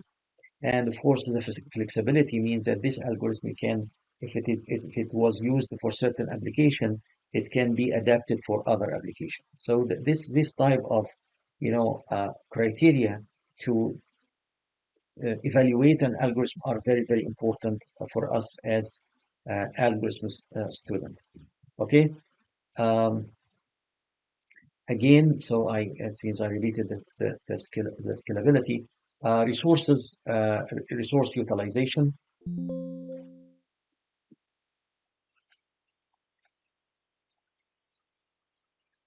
So this is a summary of the different criteria that we should consider while we are dealing with algorithm correctness, time complexity, space complexity, which is related to the memory requirement, robustness, how the algorithm should handle error, readability, how the algorithm can be enhanced, flexibility, how easy this algorithm can be utilized for different application, resource utilization, how can this algorithm utilize CPU and memory and so on, the cost and so on. So these are very important characteristics for any algorithm we are developing. Now, another definition that need to be considered here is something called NP complete problem. So the NP class of complete problem, it's defined simply as a problem where the order of complexity grows in a polynomial time nature. Okay, one would say, what do you mean by polynomial time nature? So I'm saying it's the complexity of the algorithm. So if it is linear polynomial, so it will be order n, or order n square, or order n cube, or order n to the power k. So this will make the problem quite complex. So if the number of n of solution grows, if the input grows, there's going to be like polynomial time growth. This will be a problem. So it's always, some of these problems are very difficult. Let me give you an example. So if an algorithm has a time complexity of order n squared, so if we have n equal 1,000, so this means that the order of complexity will be 1,000 to the power 2. So this means million. Okay, this is visible for a computer to handle. However, if the time complexity is order of 2 to the power n, now this is going to be 2 to the power 1,000. That's going to be like a huge number of calculation, and the there is not many machine that can go to this order. Okay, so in summary, polynomial time order refer to algorithms whose running time grows at a rate proportional to the polynomial expression of the input size. Okay, so the input size, when the input size grows, the complexity grows in a polynomial order manner. So that will be a very complex problem. So some of the NP complex problem are the travel salesperson problem, and the knapsack problems also might be some of these problems. Of course, as I mentioned, the travel salesperson problem is one of the problems that we can utilize for class project, and we can understand that. Now let's go for an example here. I would like, or exercise, I want to ask you a question. Suggest a real world problem for which only the best solution will be important, and another problem where approximate solution will be okay. All right. So this is an idea I want you to visualize here. So, for example, one of the solution that really needs one exact answer or exact solution, or an algorithm that provide an exact solution, will be some medical diagnosis problem. So if a physician is looking, for example, on an MRI image or a CT scan and would like to know if there is any cancer tumor in the images. So here we cannot accept um, a solution which is not 100% accurate. There is no way that we accept to 90% or 95%. That's going to be a big problem. So that's very important. Now, another problems which approximate solution will do is, let's say, for example, it's a logistic company that needs to plan routes for delivering package to various locations. So the objective for here is to minimize the total travel distance or time. Okay, yes, the problem is computationally expensive, but we can accept maybe a margin of error that could be like maybe few hours is okay. All right. If the answer will let's say if I may delay few hours, I might save some money. So I might accept some solution like this. So why an approximate solution is acceptable? We call it near optimal. I said this word before. Near optimal solution or near optimal route will be acceptable. Um, given the dynamic nature of the logistic, the traffic condition, and the new upcoming order. So in this case, I might be able to accept solutions. And this problem is always which we call it supply chain problem, and it arises in many business application. And people nowadays use machine learning techniques to solve this problem. Or of course, the most deterministic approach is linear programming. So linear programming is commonly used to solve some of these problems. Okay. So this is going to be an exercise I want you to try, which they describe a real world problem in which sometimes the entire input is available before you need to solve it, but other times the input is not entirely available in advance and arrives over time. So we need to see an example for some problem like this, and we gonna solve this problem together. Okay. All right. In this section of the lecture, I would like to speak a little bit about one of the very interesting problems, which is called peak finding problem. Okay. So the big finding problem is one problem. It's an algorithm that you can design in order to find a peak in some sort of an array or a matrix. All right. So let's try to understand this problem. What are the problem or how the problem looks like, and then also understand what are the assumptions that we are considering for this problem, such as that after we understand the problem, as we mentioned before, we can develop a pseudocode or the algorithm, and then we can program it. Okay. So first of all, if we look at the array, this is an array. It consists of 9 elements from A to I, and we would like to find a peak. Now here we said a peak. We said what we did. We did say a peak. We did not say the biggest element, right? So it's a peak. So this means that there could be multiple peaks with different values, right? So we could have like something like this going up and down. So we don't care about that now. All what we care about is finding a peak. Now the question is how we define a peak. Defining a peak means that the element in this peak is greater than or equal to its neighbor. It's greater than or equal to its neighbor. So if I have an element A of I in this array A, okay, so A of I should be bigger than or equal to A of I minus 1 and less than or equal to, uh, uh, uh, I'm sorry, also bigger than or equal to A of I plus 1. So it should be a peak. So it means the number before it and the number of after it are both less than the number itself. So this is a peak. Okay. All right. So this is in one dimension. Now in two dimension a matrix, in this case, it's not an array. A peak is an element that is not smaller than its four neighborhood. Okay. So the up here, the up, so the up, the down, the left, and the right. This is the definition. I mean, we could define it in a different way. I mean, like if we are looking for a different characteristic, but this is the peak that we are searching for it in an array or a matrix. So our goal here, the goal of the peak finding problem is to effectively locate a peak in the array or the matrix. Okay. Now one would say, okay, but this peak could be like a local optimal, a local one, could be not the global one.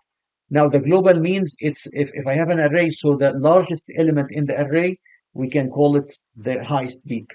But there could be other peaks, right? So there could be other peaks. So that's okay, that's fine. Same for the image. Okay, now the image consists of pixels. And if we talk about from 0 to 255 range of grayscale, okay, so from 0 to 255, this is the range of values that can be inside the image. So if there is a pixel that has a value, let's say in this example of 10, and the pixel around it, in the four corner are has less grayscale level, so this is the peak for us. And now the algorithm will be done, and the code will stop when I find this peak. Now, some special cases that we might need to concern about. By the way, here we said what? We said less than or equal. So again, so if one of the neighbor is equal, that's fine. So this is still a peak. Okay. Now, one more thing which is very important. We say that the first element. Now, if I have an array, so the first element and last element could also be a peak. You know, the first element in the array, it doesn't have anything on the left side, but it has something on the right side. So if the first element, okay, has a value which is higher than the element next to it, so if a of 0 is value is higher than a of 1, so this is a peak. And then we can stop. Okay, so that's fine. Or if we start searching from the end of the array, like n minus 1, if n minus 1 value, a of n minus 1 is bigger than a of n minus 2, then this is a peak, and then we stop. Also for the image, we have a special case, because in the image, you could have like the corners, right? Or the edges of the image. So if they are, the two values around this edge is less than this edge, so it's again is a peak.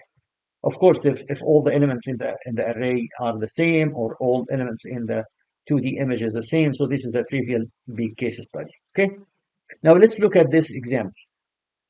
We would like to calculate the best case order of computation. Now we have something called best and average and worst case. I'm going to talk about them in details. Now I'm just giving you a snapshot of what it is the case in if we are calculating the order of complexity, and the problem is simple as much as possible. So now if I look here carefully on this array has values of 5, 3, 2, and 4, right? Do you see something strange in this array? Yeah, this array is sorted, right? This array is sorted in a descending order. So 5 is the biggest element, then 3. No, it's not. It's not sorted. Right? It's not sorted. Yeah, I thought it's sorted. Okay, if there is no 4, so it will be sorted. But let's talk about this case study or this special case later on. So now the first element in the array, a of 0, is 5. And the next element is what? Is 3. So if I make a comparison between 5 and 3, oh, so 5 is larger than 3. All right. So I found a peak, and then we stop. So how is the order of complexity in this case? The order of complexity is just 1, because we did only one step. So if in general the array is sorted in a descending order, you will find the first element is the peak. All right. All right. Let's look at this example. All right. Now let's look at this. Now this array is sorted in ascending order. So we have 1, 2, 3, 4, 5, right?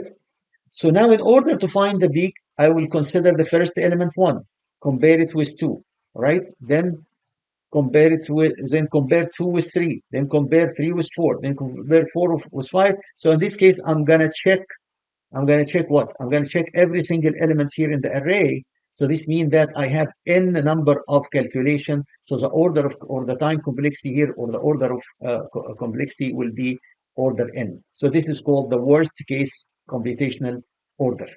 So here we had the best case computational order, which is order of 1. Here we had the worst case computational order. In general, we say that the average computational order will be order of n, right? Now let's look at the image. Now in the image, we could have this pixel in the corner, a peak. If this value and this value, these two values are less than this one, right? Has a value less than this one. So if we start from this corner and we did this calculation and we find this, so the order of calculation here is what?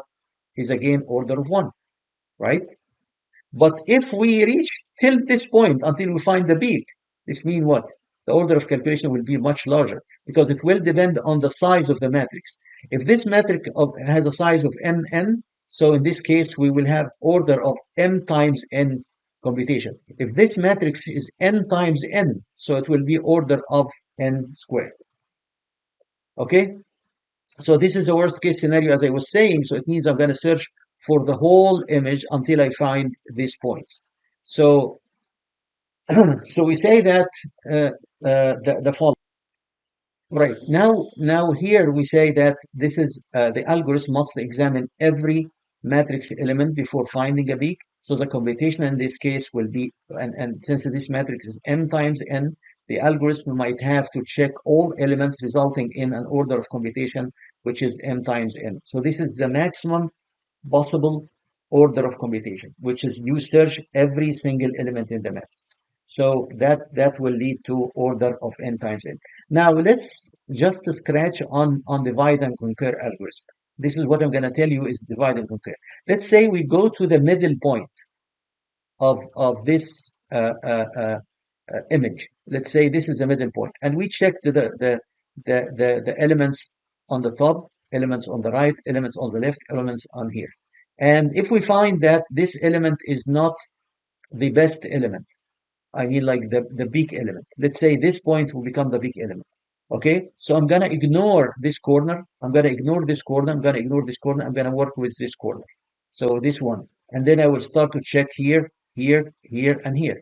Right? If I find this one is better, so I'm gonna move like this, and so on. So I'm gonna search this corner only until I find the element. So now I am dividing this search. Maybe after some times I could not find the peak here, right? This means I have to go back and check the next column or next row in order to find. So if I can, in a way or another, divide the problem to number of sub-problem and do the search. So when I was here, this lead to like 1/4 of the solution. So first of all, I'm splitting this here, and then I'm moving in this direction for some time. This will definitely reduce the order of complexity to something we call it log n. Okay, and if we have the size of the image here, the algorithm can divide the matrix by rows or column, reducing the size by half each time, leading to log n or log m levels. So the time complexity will be what? M times log n or n times log n.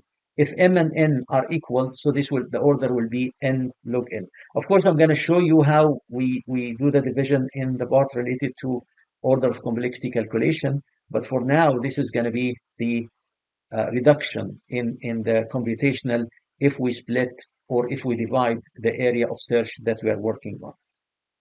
So again, we showed this before, the order of 1, the order of log n, the order of n, the order of n squared. This is a different big O notation. There is also something called big theta and big omega, and we're going to discuss it. All right.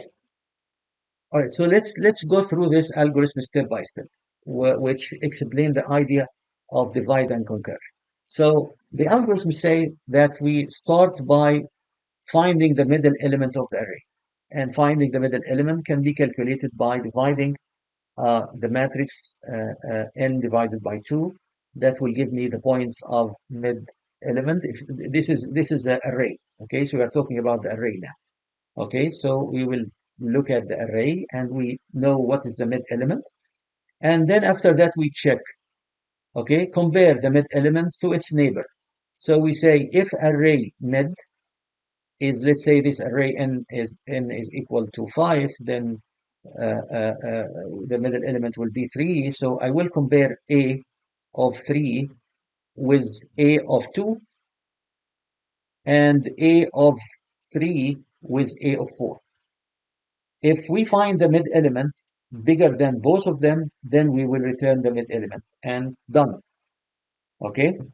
If not, what we're gonna do?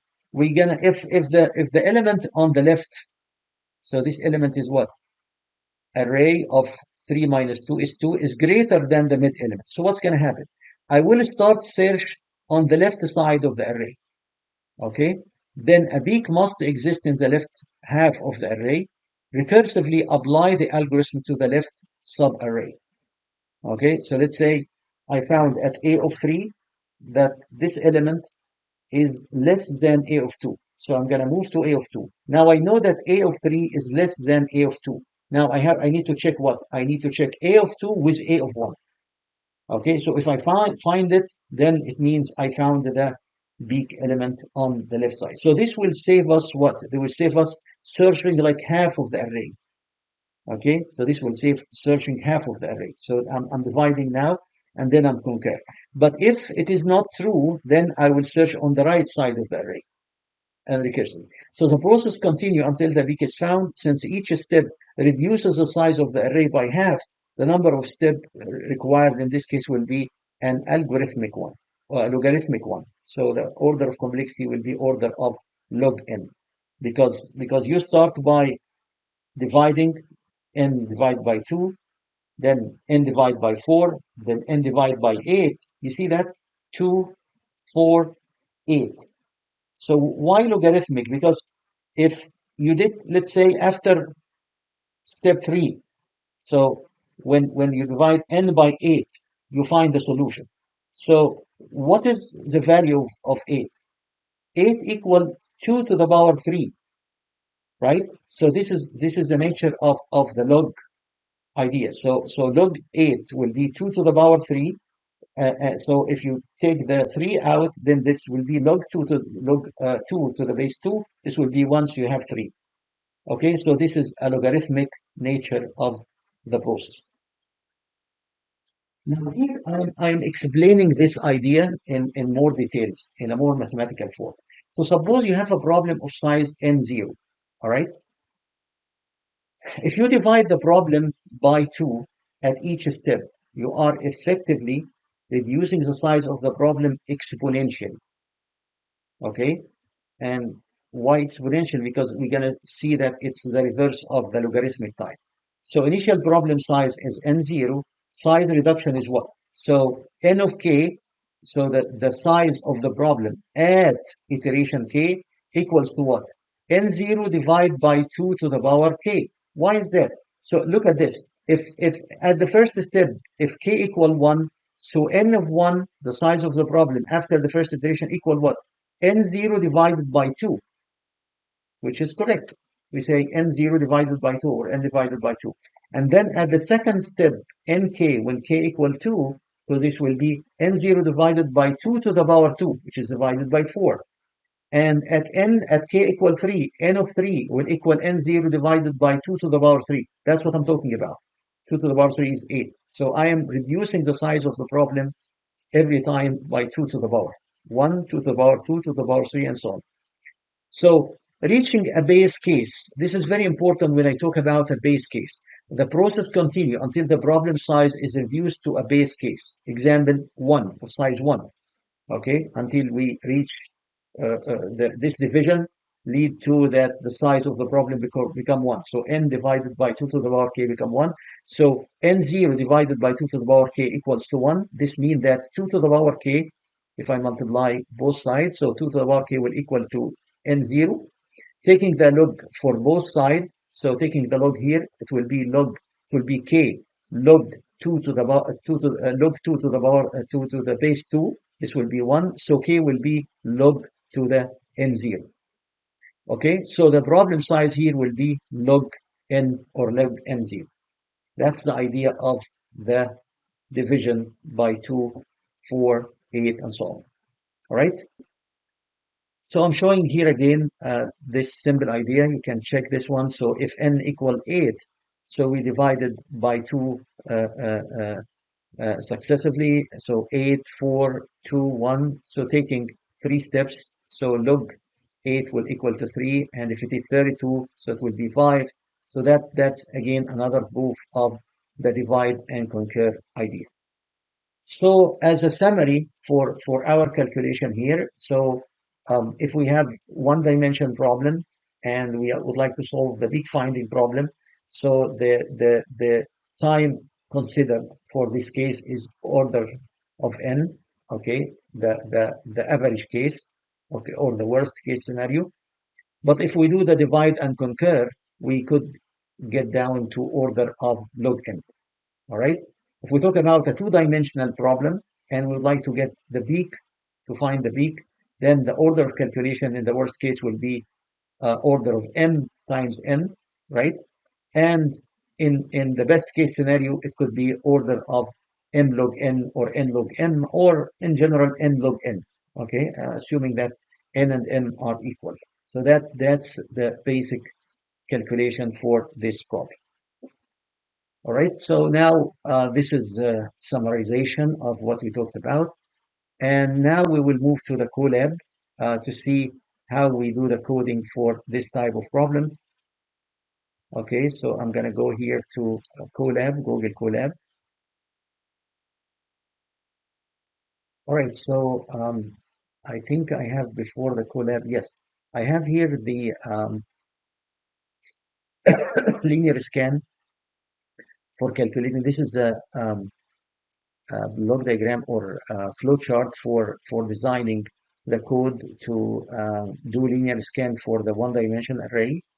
Okay, so here I'm showing the initialization of the count, and then here I'm specifying the length of the array as n, and then I'm doing the loop. I'm having a counter incremented by 1 every time I move through the process, and then here I check if I equals 0, and then I check if the array value a of I is bigger than or equal array, the element of I minus 1, and then I check also if the array value is bigger than a of I plus 1, and if yes, then I'm done.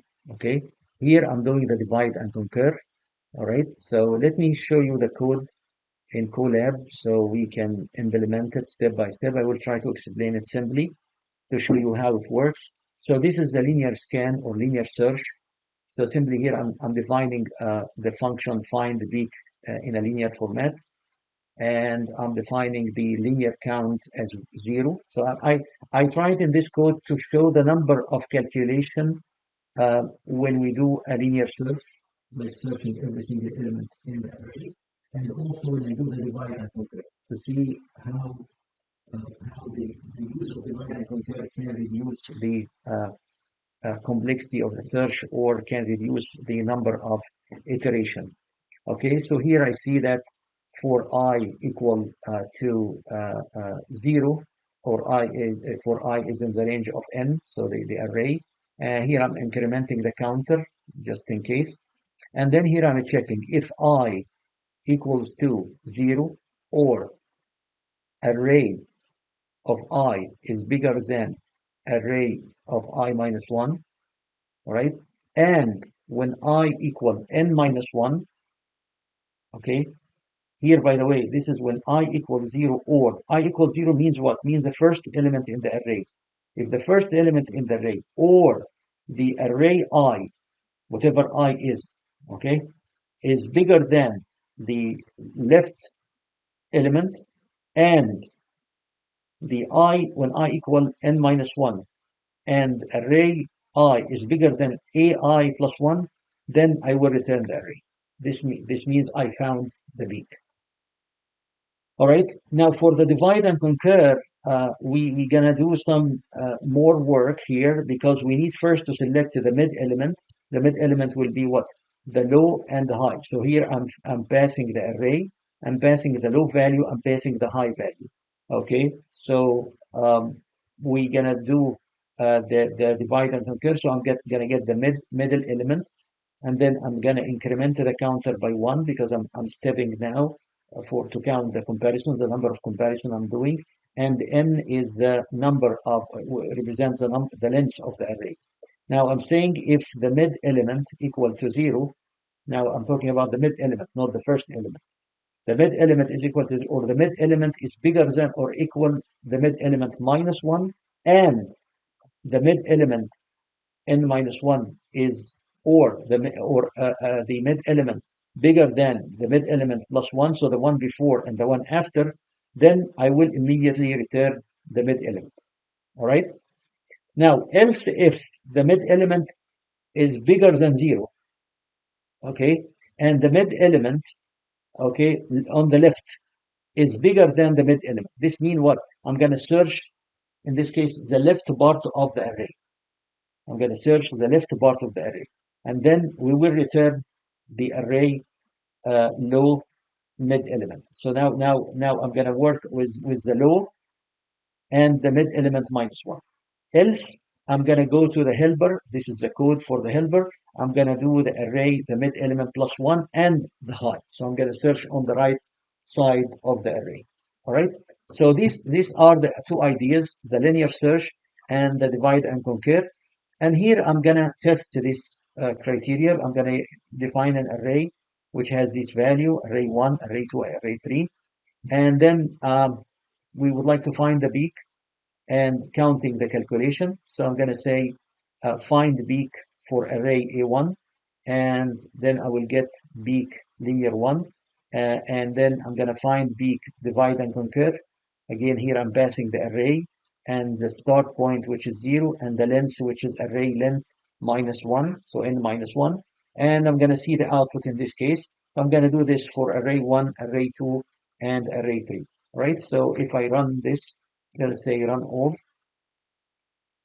Okay, so for the first array here, if I look at this, if I'm doing a linear search, so this means I'm gonna search this element.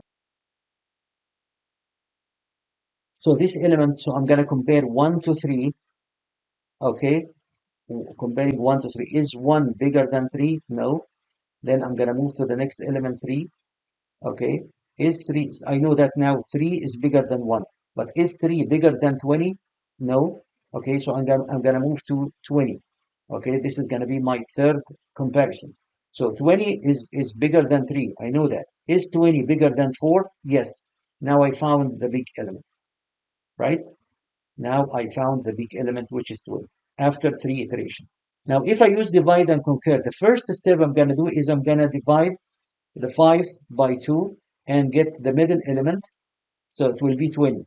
Now I'm going to start with 20. If I'm going to compare 20 with 3, so 20 is bigger. I'm going to start by comparing 20 with 4, so 20 is bigger. So in one iteration, I was able to get, or in one calculation, I was able to get the value of the, or the answer of the big element. So here, the first with this array, I got it in 3 steps. In this array, I got it with 1 step. All right. If I look at the next calculation here, I have to go to the first peak will be where uh, actually this one no 5. So there is no, actually the peak is here, right? This is the peak 8, right? It's at the end, correct? So it's at the end. 1, 2, 3, 4, 5, 6, 7, 8. So after 8 calculation, because this array is sorted, right, in ascending order. So I have to go through the whole element of the array until I reach the big element. Now with divide and conquer, what I'm going to do is I'm going to find the middle element first. So I have here 1, 2, 3, 4, 5, 6, 7, 8, and then I will have this element. Then this element is less for sure, and this is bigger. So I'm going to start to work with this side, right? So I'm going to compare 9 with 11, 11 with 13, 13 with 15. So this will lead to only 4 comparisons. See that? Now here we are lucky that we got immediately this after 20. And when we compare here, this gives us 2. And then we compare this one. And then this one is after 2 iteration, 22 calculation. That's what this will give us this one. So in this case, this has 7 elements, right? So this is going to be the middle point. So 7 divided by 2 will give us this middle element.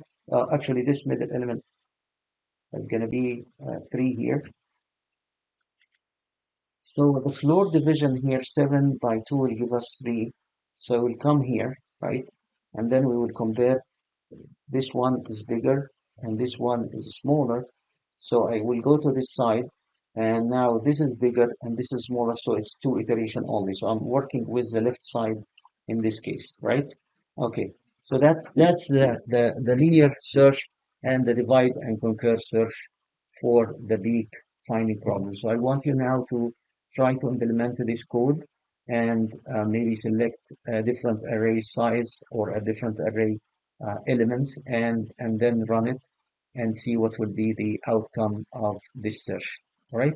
So this will conclude this part of the lecture. Thank you so much.